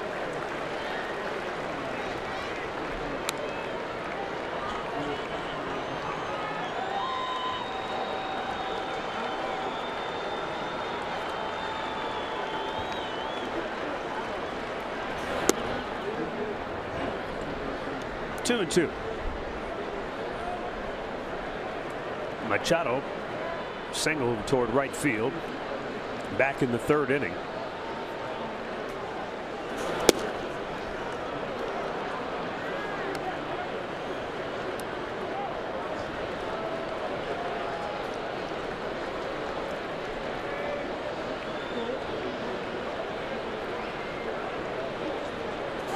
Swung on and missed. He strikes him out. That's 7 Ks now for Clevenger. And it looked like Machado was going to wait him out. He was being very patient. But the patience wore thin, and he chases one. Well, what he does, he throws him a changeup here on the 3-2. I was expecting maybe he'd throw him a slider, but you can see the grip of the baseball. It was located beautifully down and away, and he gets the swing by Machado, who thought it was going to be a fastball, but never got there. 4 of his 7 strikeouts have been called. Foul right back.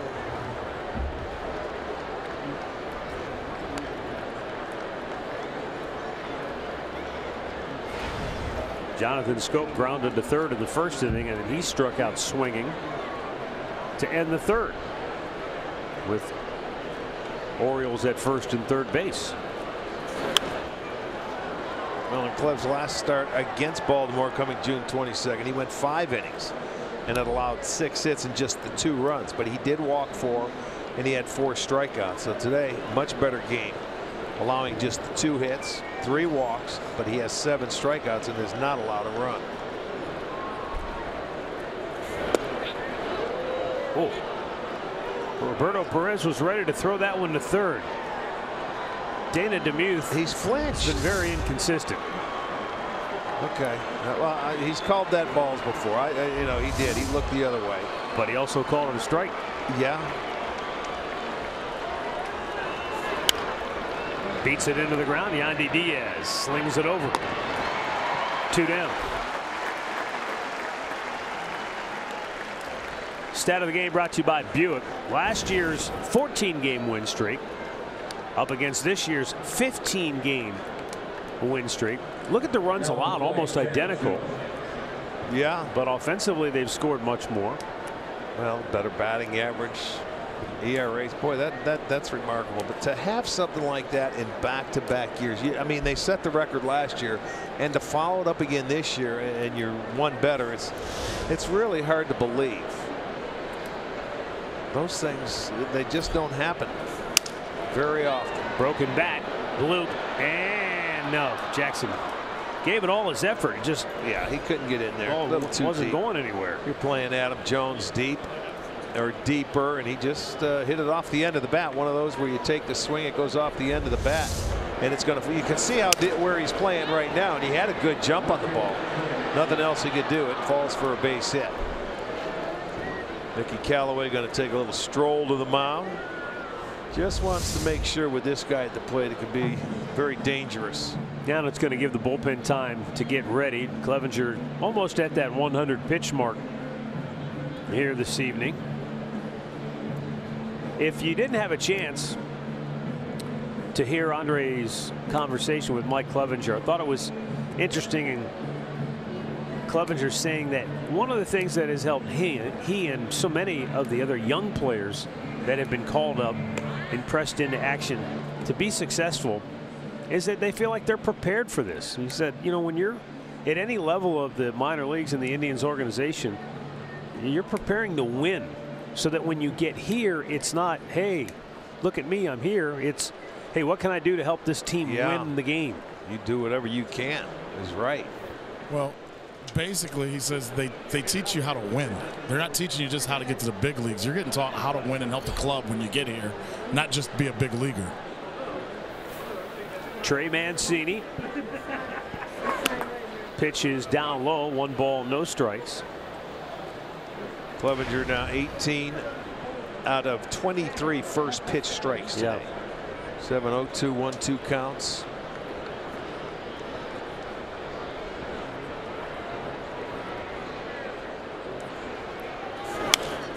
In the air, foul, and out of play. And Andre, I think to follow up on that, it's not just what they're teaching them in the minor leagues, but there's something about the culture they've created in the big league clubhouse that enables these young guys to walk in without a shred of experience and feel like they belong. Right. And the one thing Tito says is the veterans will respect you if you show up on time and you show the guys that the game matters to you as much as it matters to them. He says, and these guys come in here, they come in time, they know their place, and when their number's called, they're ready. He told a story about Francisco Mejia that in this week that he's been with the team, whenever the team is at bat, Mejia has his batting gloves on and he's holding the bat and he just stands next to Tito, basically begging like a little kid, like, if you need me, I love it. I'm here. 1-2 pitch. That's going to stay in play. Right side of the infield. Eric Gonzalez makes the catch. And another good inning of work. 6 shutout frames for Mike Clevenger. 3-0 Cleveland.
Access to all of this year's postseason games.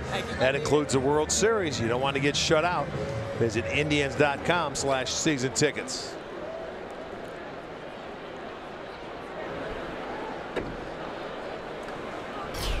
Yandy Diaz leading off takes a strike from Wade Miley. Diaz singled in the first inning, grounded out his last time up.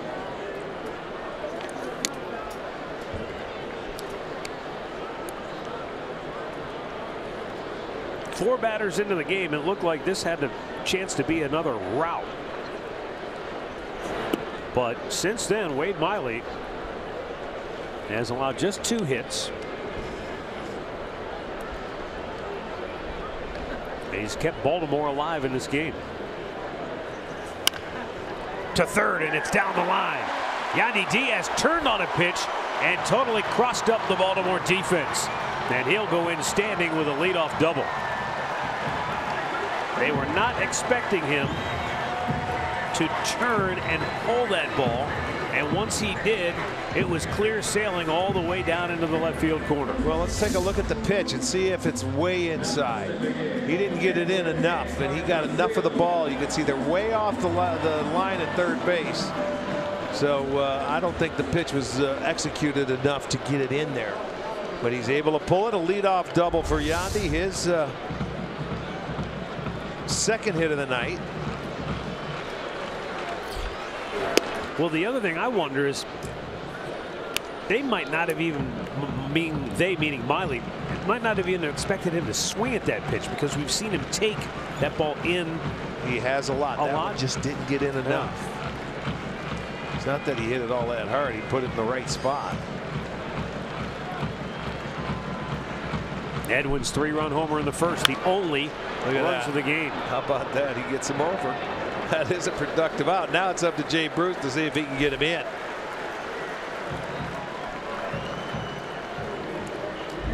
Take a look at this pitch here to Diaz, where he gets it. It was close to being on the inside part. It may have been a ball width on the plate. But Yandy got it and hit it down the line for a double. And that's a big run out there for the Indians. Baltimore knows that, so that infield is playing tight. And with Beckham over on the second base side, so 3 over on the right side here. Jay Bruce 0 for 2. Takes a little low. He needs that same pitch he hit last at bat to right field, where he just missed it, got underneath it. It would be a sac fly.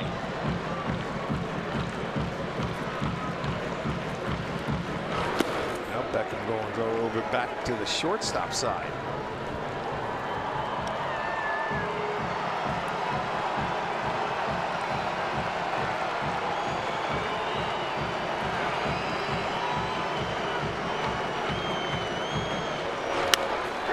Deep right field, but foul. Just out in front of him. He absolutely mashed it. Hit that one down into the corner.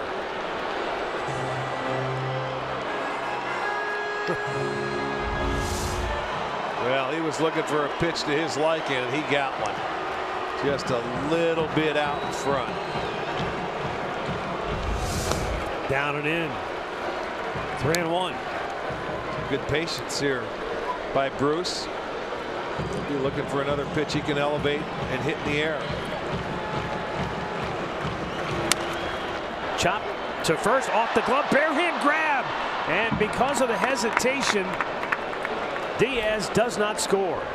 If he's going on contact right there, yeah, he scores easily. I didn't see him with the crack of the bat. I figured he wasn't going on contact. Let's see. He froze. If he was, that would have been the pitch to go. Really a heads-up play by Jonathan Scope, where he was over there and he bails Davis out as he's trying to field that ball, and he barehands it. And his first look was to third base. So really a heads-up play there. Do you score that 3-4-3? Why wouldn't you?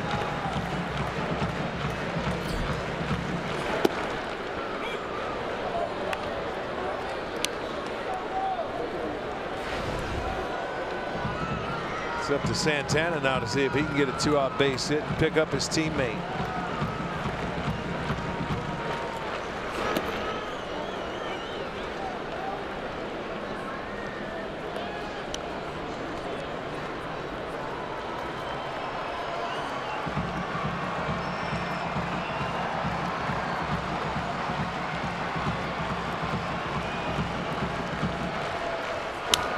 Santana, right field, dropping near the line. It is a fair ball in the corner.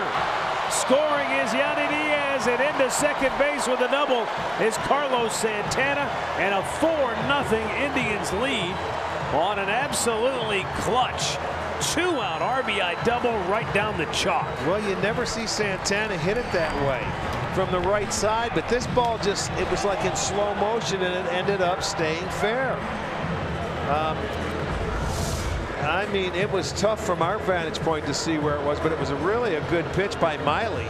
Santana stayed on it, and that ball just on the chalk. Yeah. That dusted up some chalk. It sure did. And that's going to, ooh, on the outside part of that line, too. That's going to do it for Wade Miley. So the double gets him out of the game, and they've been able to put 4 on the board. Yeah, he had 2 outs in the inning, but he does not survive the 6th. It's 4-0 Cleveland, and the Cleveland Clinic call to the bullpen has been made.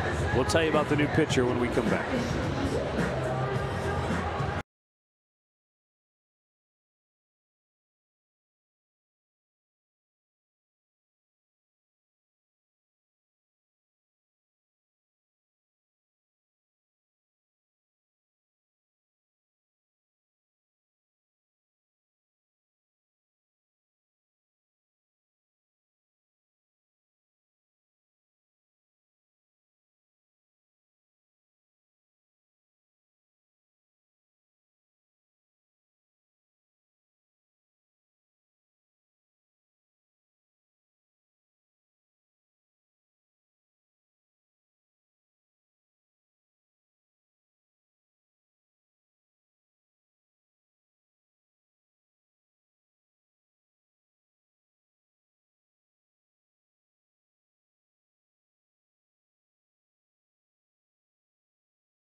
Tomorrow, Major League Baseball is on Fox. Orioles Indians right here. Progressive Field starts at 12:30 on Fox, or streaming on Fox Sports Go. New Baltimore pitcher is Miguel Castro, right-hander. He'll face left-handed pinch-hitting Lonnie Chisenhall. Chisenhall this year as a pinch hitter has gone 4 for 16 with 2 home runs and 9 runs batted in. Yeah, when he was healthy there in the first half, he came off the bench and he was like a lightning rod. I know he had a grand slam. They're just going to intentionally walk him because when he pinch hit, they thought Geyer would still hit, but you're changing your defense as well. So the intentional walk will bring up Perez. And this has been his own personal statistical category this year, the 2-out runner in scoring position. For the year, Roberto has batted .317 with runners in scoring position. But you throw a couple outs up there and he gets even better. Yeah, he's been very good at that. But this guy's awfully tough on right-handed hitters. A 190 average, 23 for 121. And a breaking ball in there for a strike.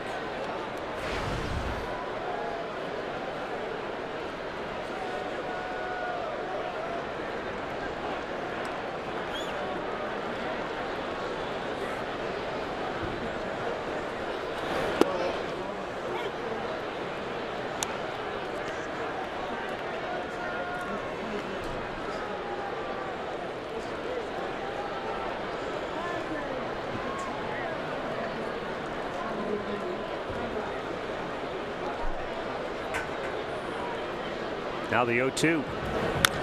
And he chops it foul.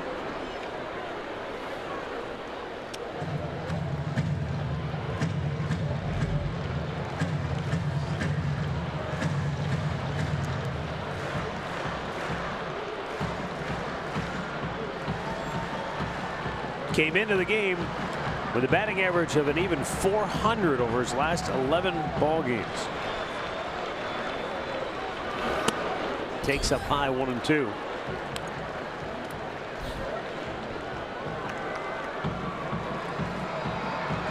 Roberto has 39 hits on the year, 33 runs batted in.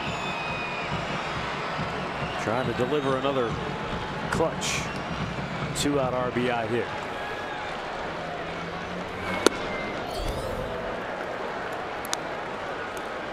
Back to even at 2-2. Back to even after a couple of fastballs missed, and he didn't get him to chase after and see if he goes back with his slider. Looked like a really good slider the first 2 pitches.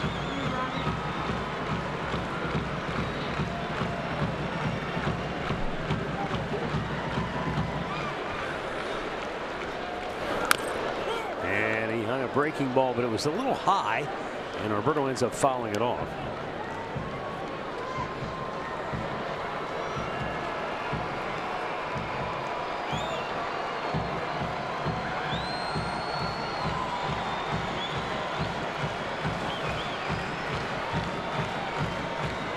Big Friday night crowd watching the Indians lead 4-0 here in the 6th. The 2-2. Hard hit to third. Diving stop by Machado, gets up and flips it over to retire the side. The Indians increase their lead and we'll head to the 7th. The Indians seeking a 16th consecutive win, lead at 4-0.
By the injury lawyers at Elk & Elk, proud partners of the Cleveland Indians. Call 1-800-ELK-OHIO. By the stylish 2017 Kia Optima, and by Homerama 2.0, presented to you by the Home Builders Association of Greater Cleveland.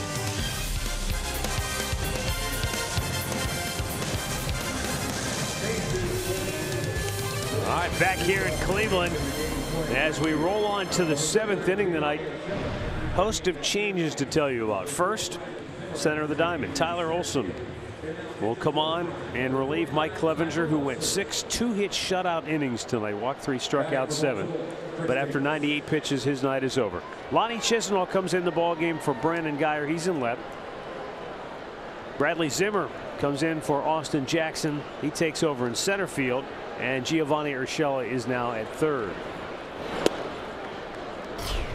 Olson's first pitch to Chris Davis is outside, ball 1. Davis walked back in the 2nd inning, flied to center in the 4th. And Tyler Olson delivers a strike to make the count 1-1.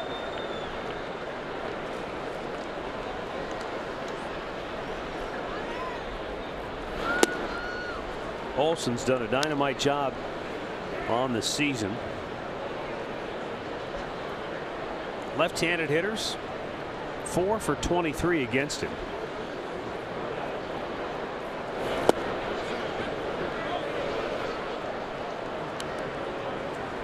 And it's 3-1.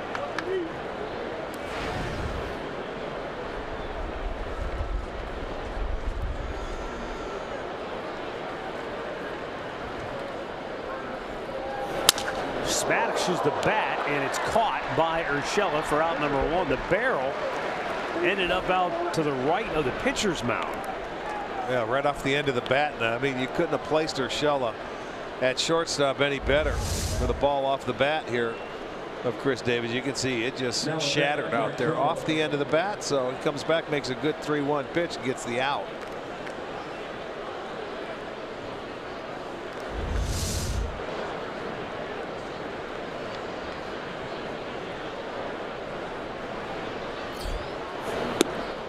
Whenever that happens as a hitter, does any hitter ever go back in there and take the blame, or do you just say it's bad wood, faulty wood, manufacturing defect? No, you can't fool those guys. It's off the end of the bat. You tell them that, they'll laugh you out of the dugout. There's no faulty wood. It's think that one was made out of balsa. Especially on a 3-1 count where he didn't have to swing it. You know, he could have taken that pitch for a strike. At least I thought it was a 3-1 count.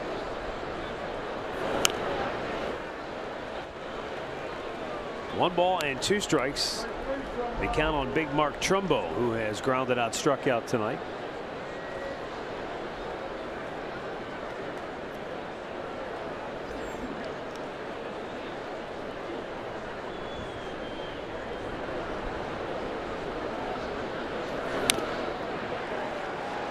Just did get a piece of that, and Trumbo stays alive. Twins lead the Royals 3-1. They're in the 3rd.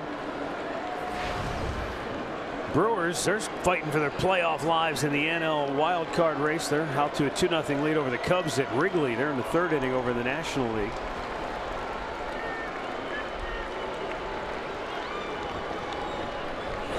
Swung on and missed. Trumbo went chasing, and he comes up empty, and there are 2 down. As we promised you earlier, it's Miller time, brought to you by Miller Lite. Mike Clevenger with his 3rd consecutive scoreless outing. Yeah, how about that?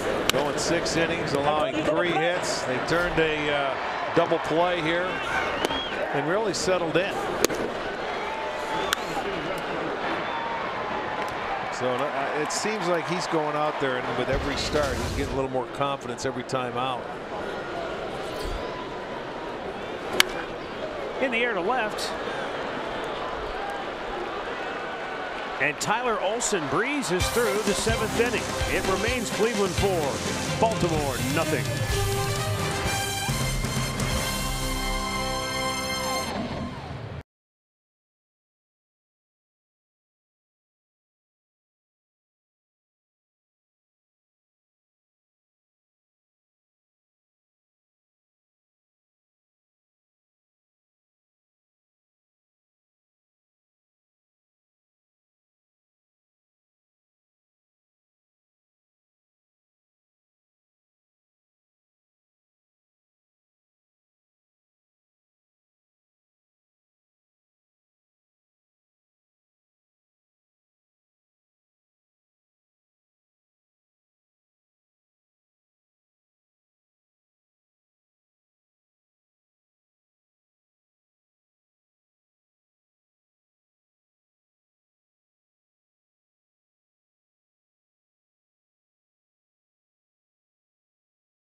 But we can tell you that for the Indians, Jason Kipnis, Michael Brantley, Andrew Miller all on the DL.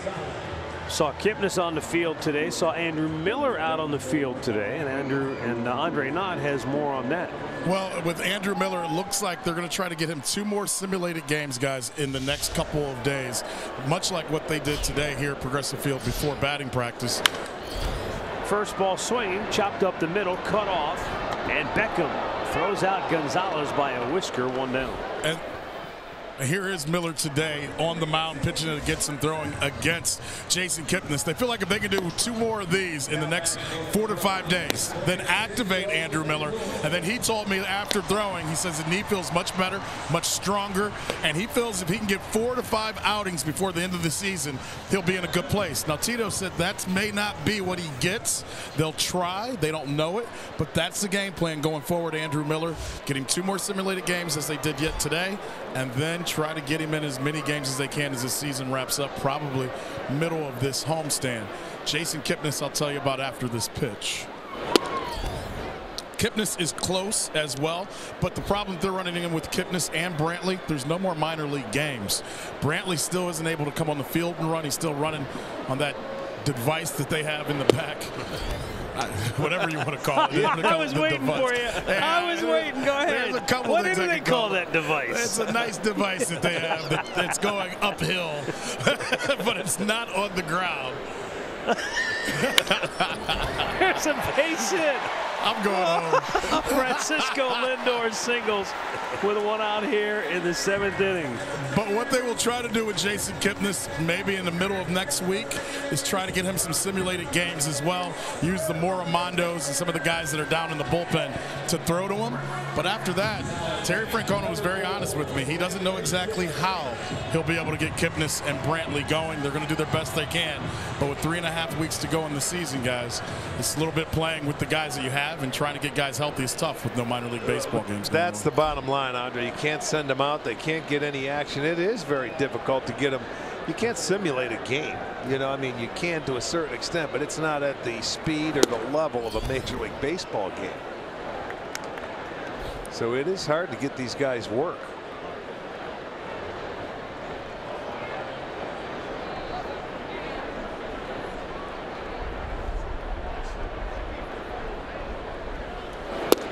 Bradley Zimmer takes it downstairs.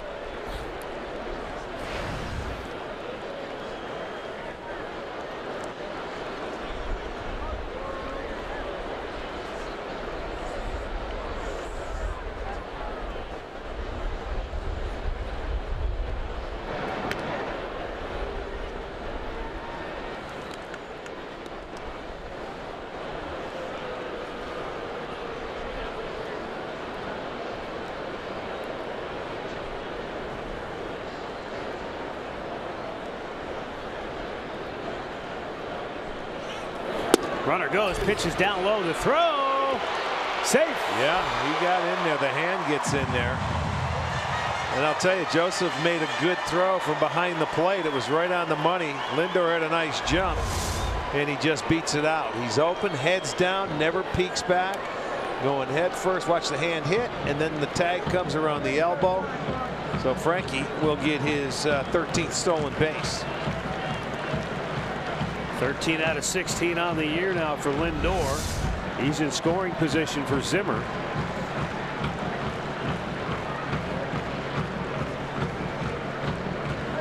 What are the Orioles doing? Are they still thinking about challenging? No, they're going to put him on first base. Okay. They're going to walk him. That's what they're going to do to bring the double play in order with Urshela up now because he went in for defense.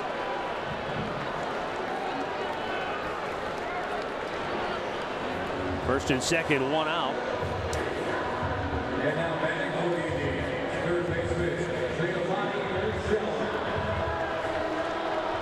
Yeah, after coming off that series in Chicago, the Indians lead the league now in walks. They have walked 4 times again tonight.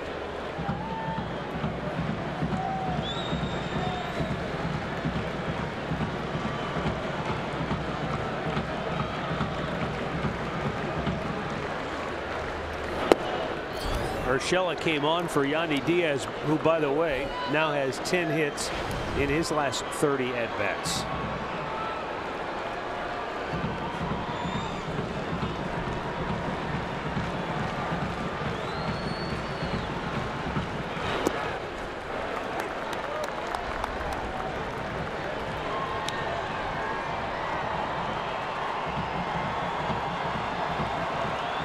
Gio in his last 15 games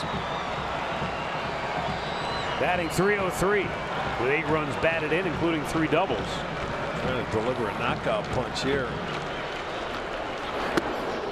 Almost got knocked out himself. Well, you figure he's got to zone in now. He doesn't want to walk him. You've got Encarnacion on deck. Richard Blyer loose in the Baltimore pen, but he's up for Jay Bruce. The 3-0. Bullseye.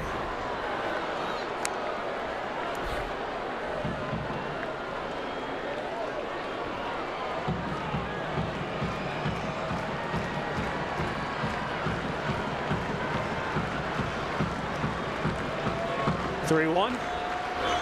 Ball 4. Now they're loaded up. And we've got a game break without Pulowski. All right, Matt and Rick, let's head out to Minnesota and Kansas City at Kauffman Stadium. Royals had an early 1-0 lead. Minnesota, though, is up 3-1 now, thanks in part to Rosario, who sends this one out to right field, his 21st homer on the season. 3-1 Minnesota leads Kansas City, bottom of the 3rd inning against Ian Kennedy and the Royals in KC. Now, did you see where that pitch was? You can't pitch that guy up. He'll go up a ladder. He'll hit it over his head. It doesn't matter. Could have put it on a tee for him. Unbelievable. Well, hey, give credit to Paul Molitor and that Twins team. They continue to play hard. Even when they get knocked back a peg or two, they're still fighting. They will never quit. No way. They never have in that organization. They never will. They will fight you to the 27th out. And I don't care where they stand in the standings. Still very much in the race for that wild card spot. They began the day owning the second wild card position. Bases loaded, 1 out. Here's Edwin taking a strike. That parrot's getting ready to fly. She wants to see it fly. Hit the big 3-run home run in the 1st inning to get the Indians off and running. Pulls that foul. And now Edwin down on the count, 0-2. This is where, though, Encarnacion, he's not quite in the Carlos Santana category as far as down 0-2, and the next thing you know, it's 2-2, 3-2. But he's been pretty good at staying patient. Oh, that was a pretty good 0-2 pitch. You don't get a lot of those. Well, you don't expect an 0-2 pitch up here. That's one thing. He's sitting breaking ball. He was probably looking breaking ball, but I guarantee it wasn't right there. Just maybe a little too high for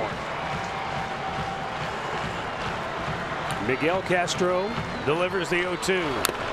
Challenged him again. That was a 97-mile-an-hour fastball. Inside part of the foot, front foot. He was trying to get out and watch that ball go. Back foot. At 97. That's why it was the back foot. He didn't get out in front of that one. Parrots are ready to fly.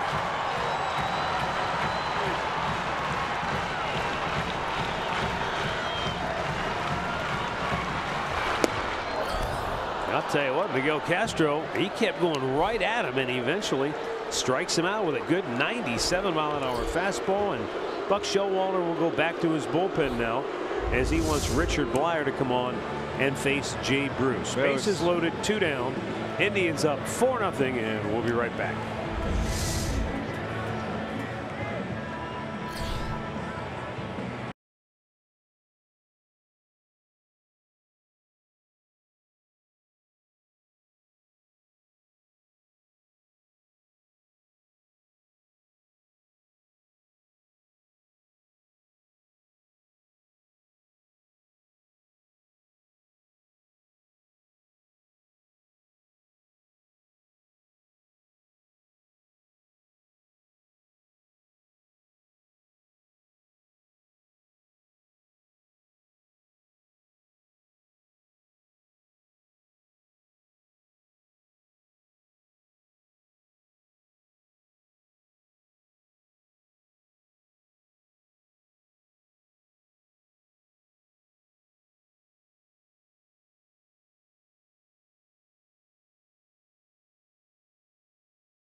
7 white replica jersey. That'll be tomorrow as this series continues against the Orioles. Ball game starts at 1 o'clock. Fans can also enjoy a pregame block party in the right field district. Just visit Indians.com for the tickets. Richard Blyer. He's on to face Jay Bruce.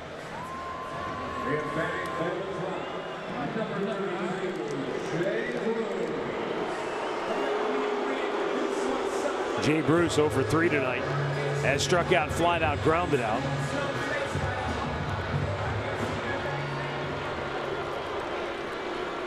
And with Baltimore already trailing 4-0, Richard Blyer knows that he must retire Bruce, or the Indians will put this thing away.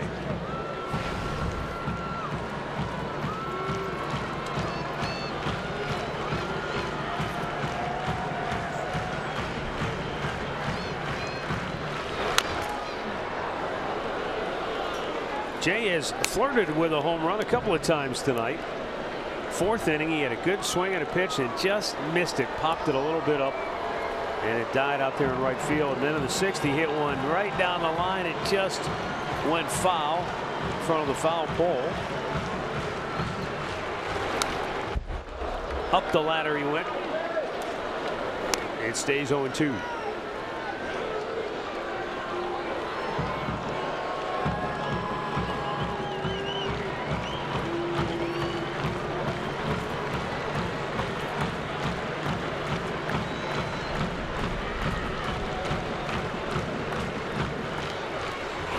Bounced in there. Look at Lindor breaking for home. The slide, he is safe. How about that for Hustle? Great jump. You know, when you're leading by 4, you can take those chances. He got a good read on that ball, and I mean, it's right in front of him. And he was off. He had just that split-second decision. He says, I'm gone. And Joseph couldn't field it cleanly, so everybody moves up, and it goes a wild pitch, but that's just outstanding hustle there by Lindor.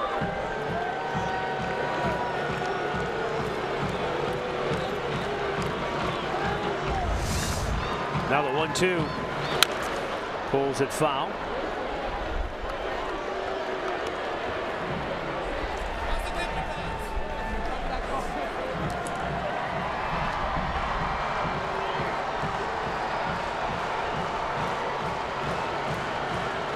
Bradley Zimmer now at 3rd.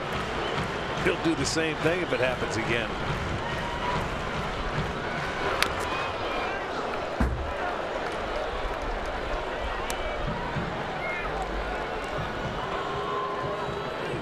We got a chance in that Chicago series to see some of the speed that the Indians have on this team now in September, when you had Allen and Zimmer and you've got Lindor and you've got Ramirez when healthy and he's out there. I'll tell you, it's fun. It's fun to watch guys that can run the bases.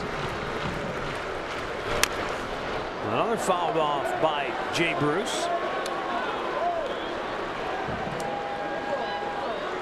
You know, even when you've had almost 500 at bats in the season, you miss a week, and nice to have an at bat like this to kind of feel like you see some pitches.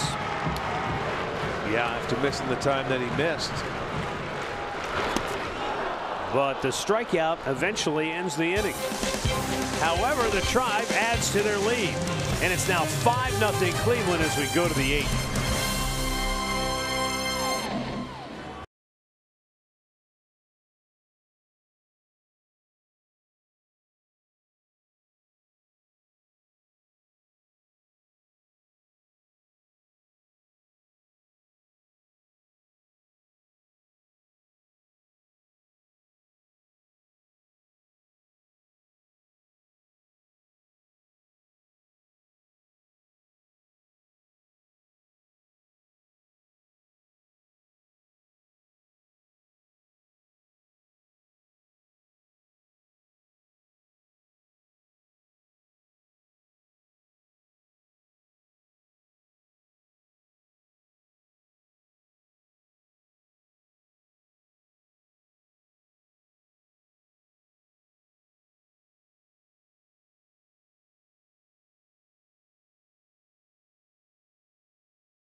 Is presented by authority of the Cleveland Indians and may not be reproduced or retransmitted in any form.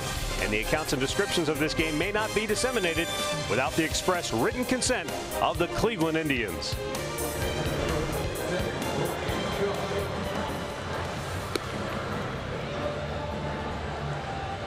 Eighth inning here in Cleveland. Brian Shaw will take over after Tyler Olson worked one perfect inning of relief with a strikeout. Shaw has the number 9 hitter, Caleb Joseph, who's going to be lifted for a pinch hitter. And then the top of the order, Chance Sisco will bat now for Baltimore.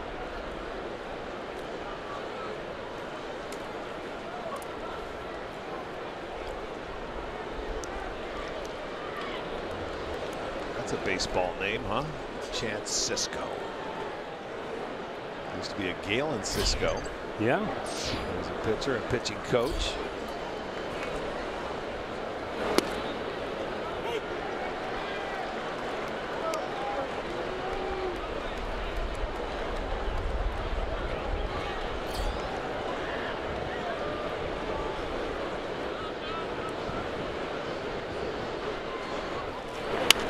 Out of play. Wind's starting to pick up a little bit more than what it has at the start of the game, and it looks like it's coming in straight in from right center field. A little cooler breeze.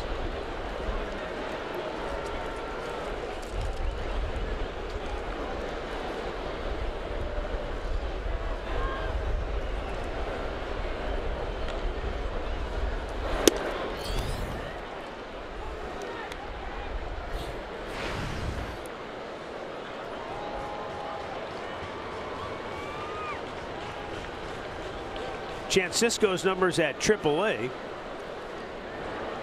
Galen Sisco, you were talking about before, his name was spelled a little differently. He was C-I-S-C-O. And he played at Ohio State. He was a quarterback. Okay. As well as a baseball player.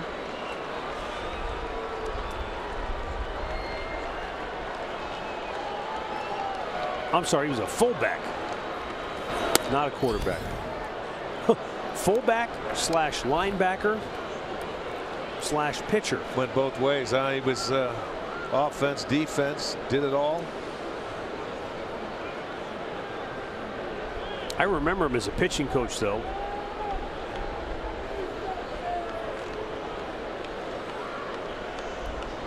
In particular with the Blue Jays when they'd come here to Progressive Field.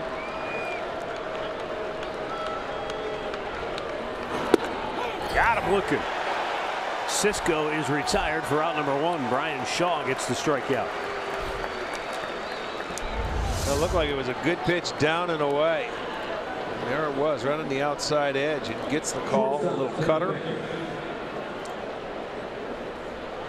Bingo. That's the 9th Oriole to strike out tonight. Clevenger had 7. Olson had 1, and now Shaw has 1.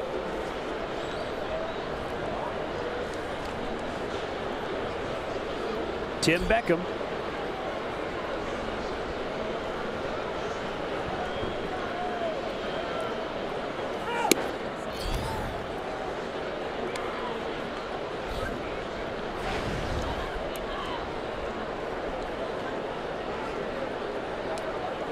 Tim Beckham had 50 hits in the month of August.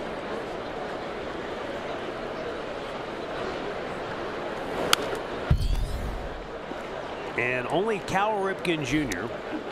has more hits in a calendar month in Orioles history when he had 53 hits in September of 1983. Isn't that the year they won the World Series? Yes, it is. It sure is. That was his 2nd year. Now remember, Kipnis had the 51, 52 hits in the month of May, and we said, man, I mean, how many times did he get 2-3 hits in a night? That's hard to do in a month. Not only that, but also think about coming to a new team and doing that. Yeah, he got off to a tremendous start. He was player of the week shortly thereafter. He was traded from Tampa to come to Baltimore. And you talk about under the radar. And, you know, they went with Echeverria. They ended up getting to play shortstop for him. And this is a good young looking ball player, man. He fits into this lineup nicely. Hitting in front of Machado and Scope.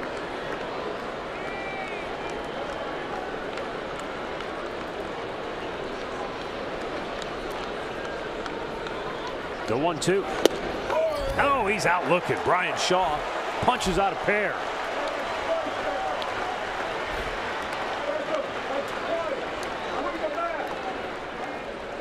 Well, another one that's going to be down and away, and Beckham upset he didn't go after, but that's just a perfect cutter. He went one to the outside part of the plate right there. The last one was on the backdoor variety to the left-handed hitter, and that cutter came in to the outside edge. So he has made 2 perfect pitches, and he has 2 called strikeouts.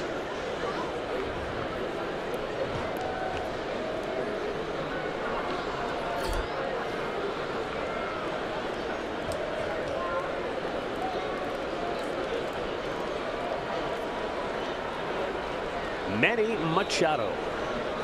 1 out of 3 tonight.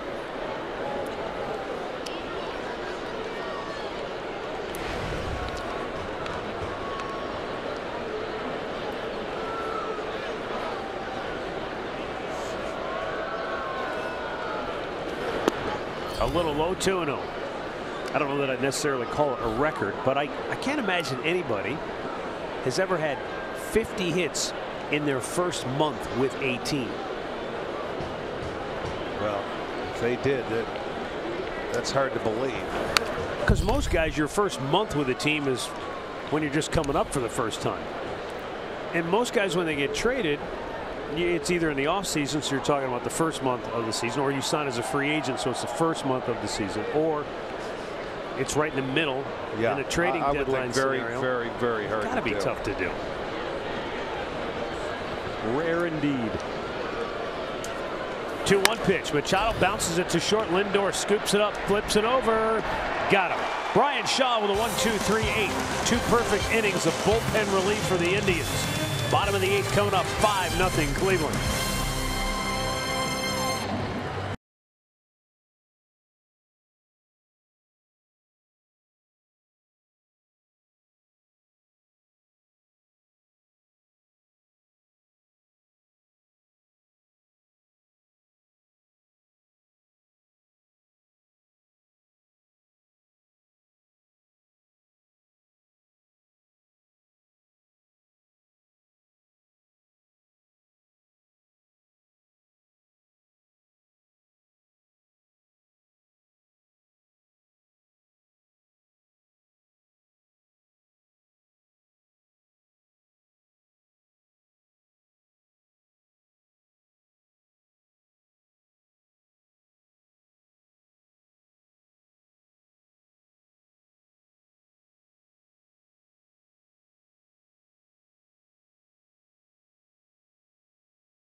Another mini ball has been made tonight. These are coming quick and fast. I can't explain everything to you, but this is Zach McAllister. But Jason Barre's picture's in here as well. If you look really close, and it says, Dad? As I said, some things are better off not explained. I'm not going to explain it because I can't, and I won't at this point in time. But that's 3 in one game. It's like Tito going to the bullpen right now, guys.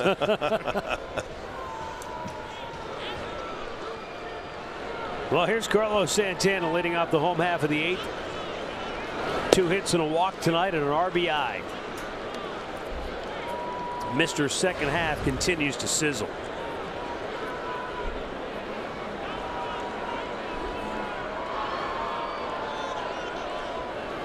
"17 hits now in his last 44 at-bats.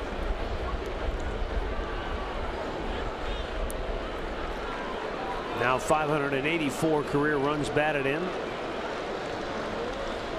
His next RBI will put him ahead of Omar Vizquel. This one's a chopper right to Jonathan Scope with the shift on. He throws him out. One away. Hey, the Red Cross depends on financial donations to be able to provide disaster relief immediately. To help people affected by Hurricanes Harvey and Irma by visiting redcross.org. Or all you can do is text Red Cross to 90999. That'll be a $10 donation. And believe me, those folks are going to need all the help they can get. And we are going to all say a prayer for the folks down in South Florida, because it appears that Hurricane Irma is now headed directly for Miami. Yeah, it doesn't look good, does it?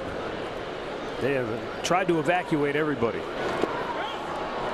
Lonnie went around. And it's 0-2.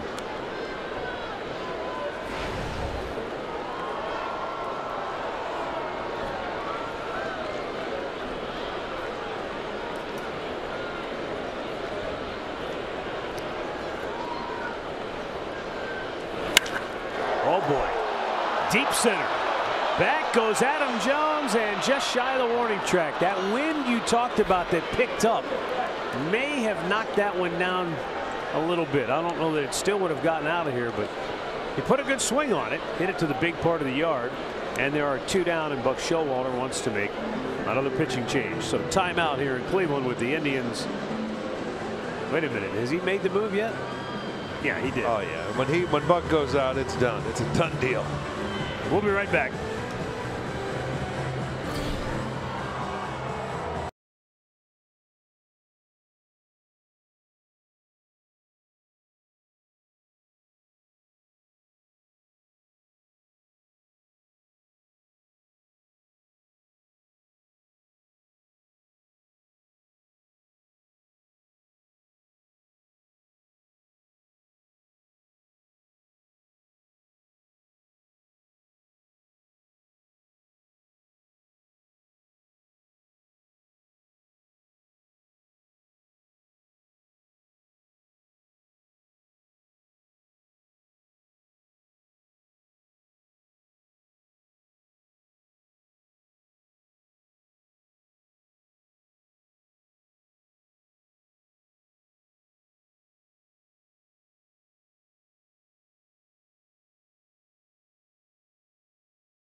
For kids 12 and under with the purchase of an adult ticket.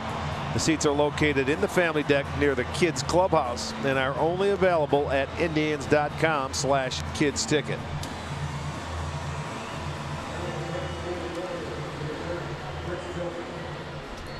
Chris Tillman is coming out now for Baltimore.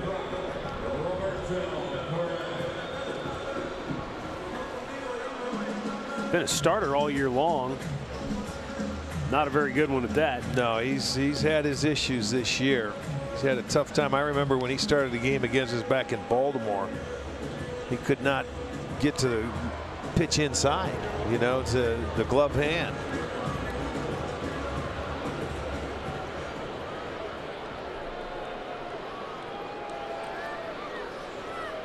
He was to the left-handed hitters all up and away. But coming in here with 2 outs now, bottom half of the 8th inning, trying to get the 1 out. And Roberto Perez fouls it straight back.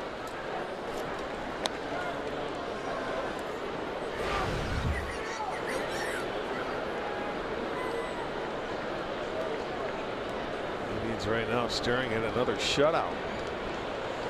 They lead baseball with 16 of those.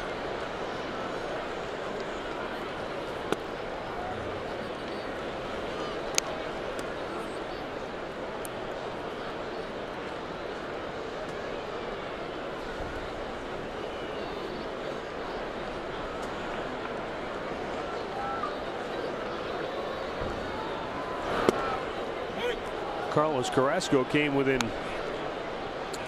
a ninth inning strike home run of a complete game shutout in Chicago. Yes, he did. 8 2/3. Had that shutout and then a solo home run. Got the next guy out.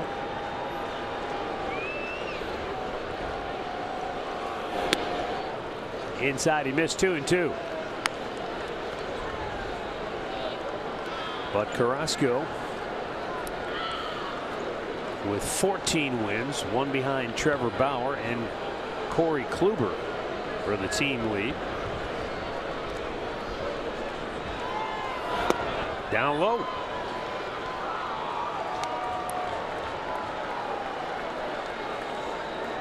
Josh Tomlin gets the starting assignment tomorrow in a game you can see on Fox 8 here in Cleveland, and then Trevor Bauer will pitch on Sunday night on the ESPN game.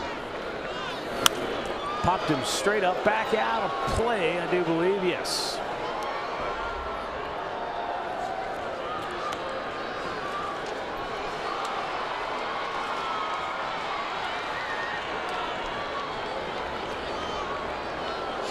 Yeah, that game tomorrow, remember, it's a 1:05 start here on Fox, so little day baseball tomorrow on Saturday.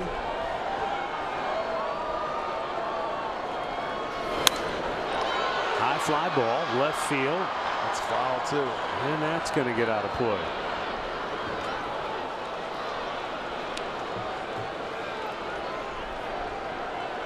Get the inside scoop on the big matchup with Oklahoma with head coach on Game Time with Urban Meyer tomorrow morning at 9 a.m. on Fox Sports Ohio and streaming on Fox Sports Go.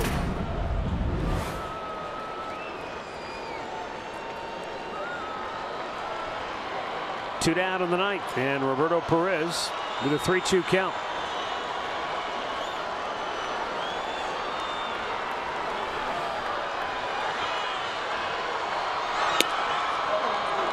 That'll end the inning.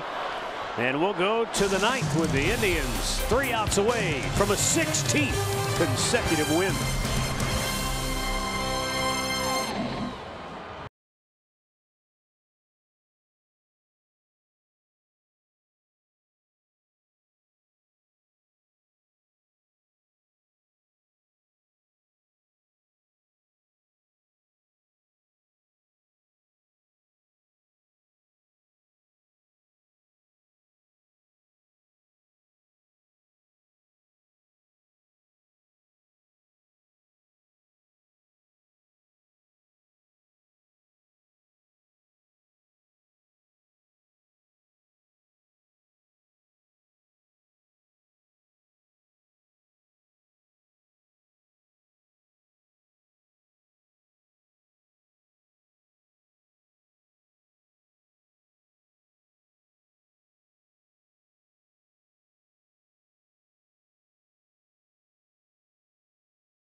Here is coming up next here on Sports Time Ohio.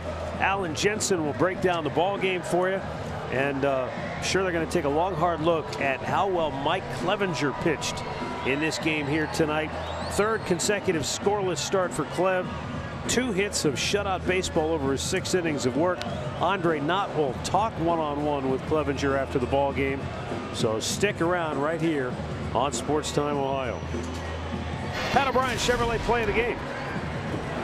Oh boy, yeah, go back to that first inning. Edwin Encarnacion, second straight day, hit a first inning 3-run home run, and that just got the Indians off and running again, as they so often have done in this winning streak. Nick Goody will be the 4th Indians pitcher to work here tonight.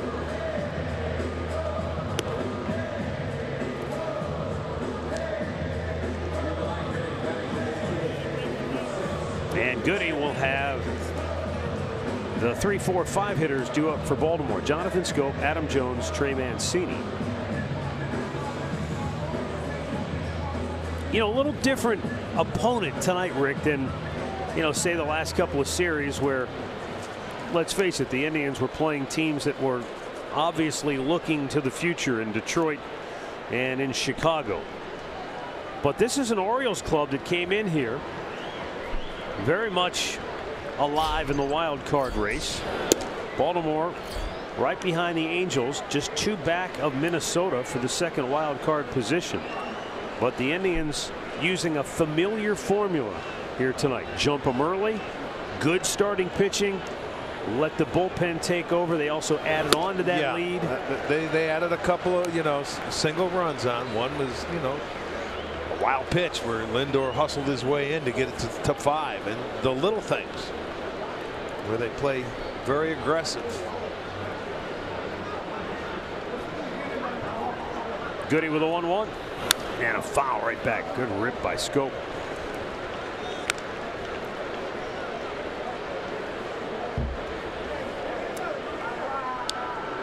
You know, I suppose no matter what the contest, football, basketball, wrestling, I don't care what, ice hockey, you take the fight to the opponent early, you strike first, you put them back on their heels, has to give you a leg up. And then you have to be able to sustain it. You can't just hit them and then back off the rest of the way. No, right. It doesn't matter. You talk to any manager, and Tito's always said this way, you score that first run, they're going to have to score 2 to beat you, you know. So it does. It helps, and I think a lot of big league clubs play that way. If you can get it early, it makes it a little bit easier for your pitchers. You can be a little more aggressive as an offense. Well, they're 64-19 overall this year when they score first, and they've won each of their last 21 when they have scored first.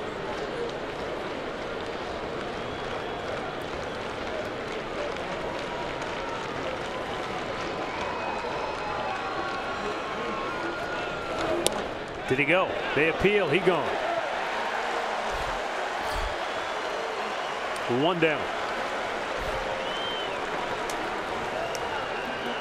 Storylines brought to you by Mazda. Mike Clevenger continues to put up goose eggs. And Manny Machado, who has been a real pain against the AL Central. The Indians held him in check tonight, just 1 for 4. That 2-out single back in the 3rd.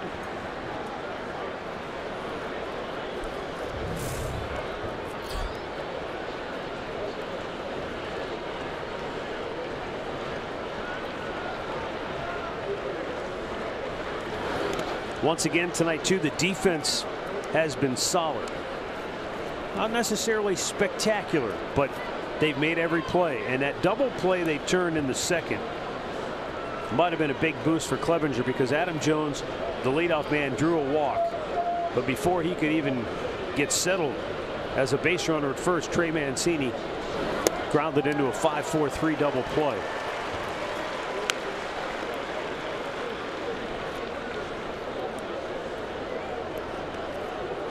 $11 strikeouts for Indians pitching here tonight. And what did we say? The Indians trying to become the first team to average 10 strikeouts per 9 innings. And here they are once again, putting up the Ks one after another. Now this crowd of better than 30,000 sensing the Tribe closing in on it now. And a 1-2. high. 2 balls, 2 strikes. Understand, plenty of good seats remain for Sunday's series finale. It's a Sunday night game now, moved for television for ESPN. So if you want to come down and cap off your great sports weekend, this will be the place to be on Sunday night. It's an 8 o'clock start. 2-2 pitch. Line to center. Zimmer on the move. Makes the catch. 2 down.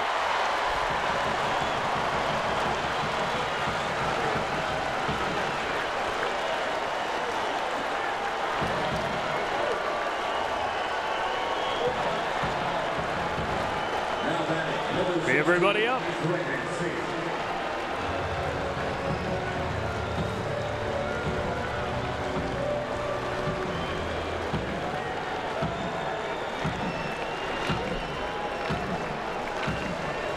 Nick Goody looks in. And a fastball strike at the knees.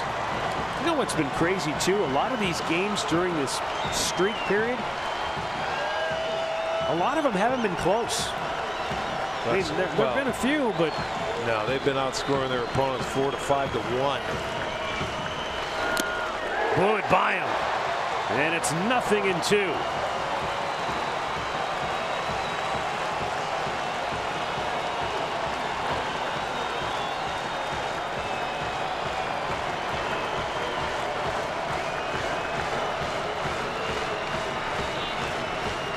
And the 0-2 pitch, way outside.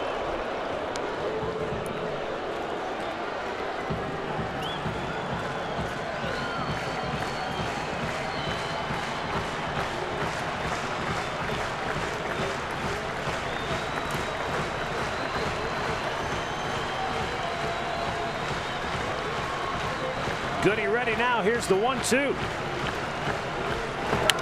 Line drive and a base hit into center field for Trey Mancini. So that keeps it alive for Baltimore.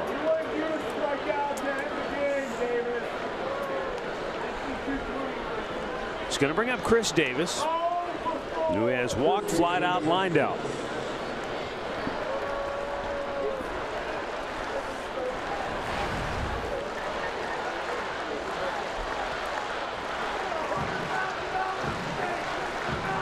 Twins lead Kansas City 6-2 in the 5th inning at Kauffman Stadium. Davis chases a ball in the dirt. It was surprising he went up there to be aggressive and swung at a ball. And normally you try and make that pitcher work a little bit, but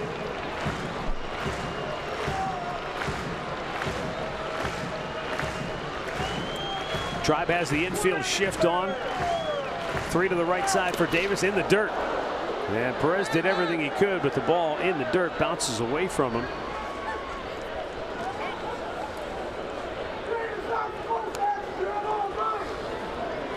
Goody trying to really throw a nasty slider, and he just never had a chance with this one. yeah, got him to swing at that one down on the first pitch.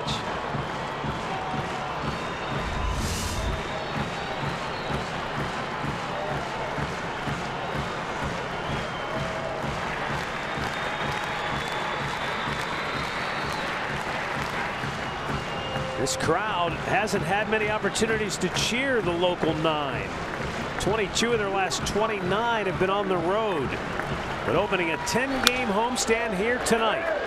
And Lindor will throw to first. The win streak continues. 16 in a row.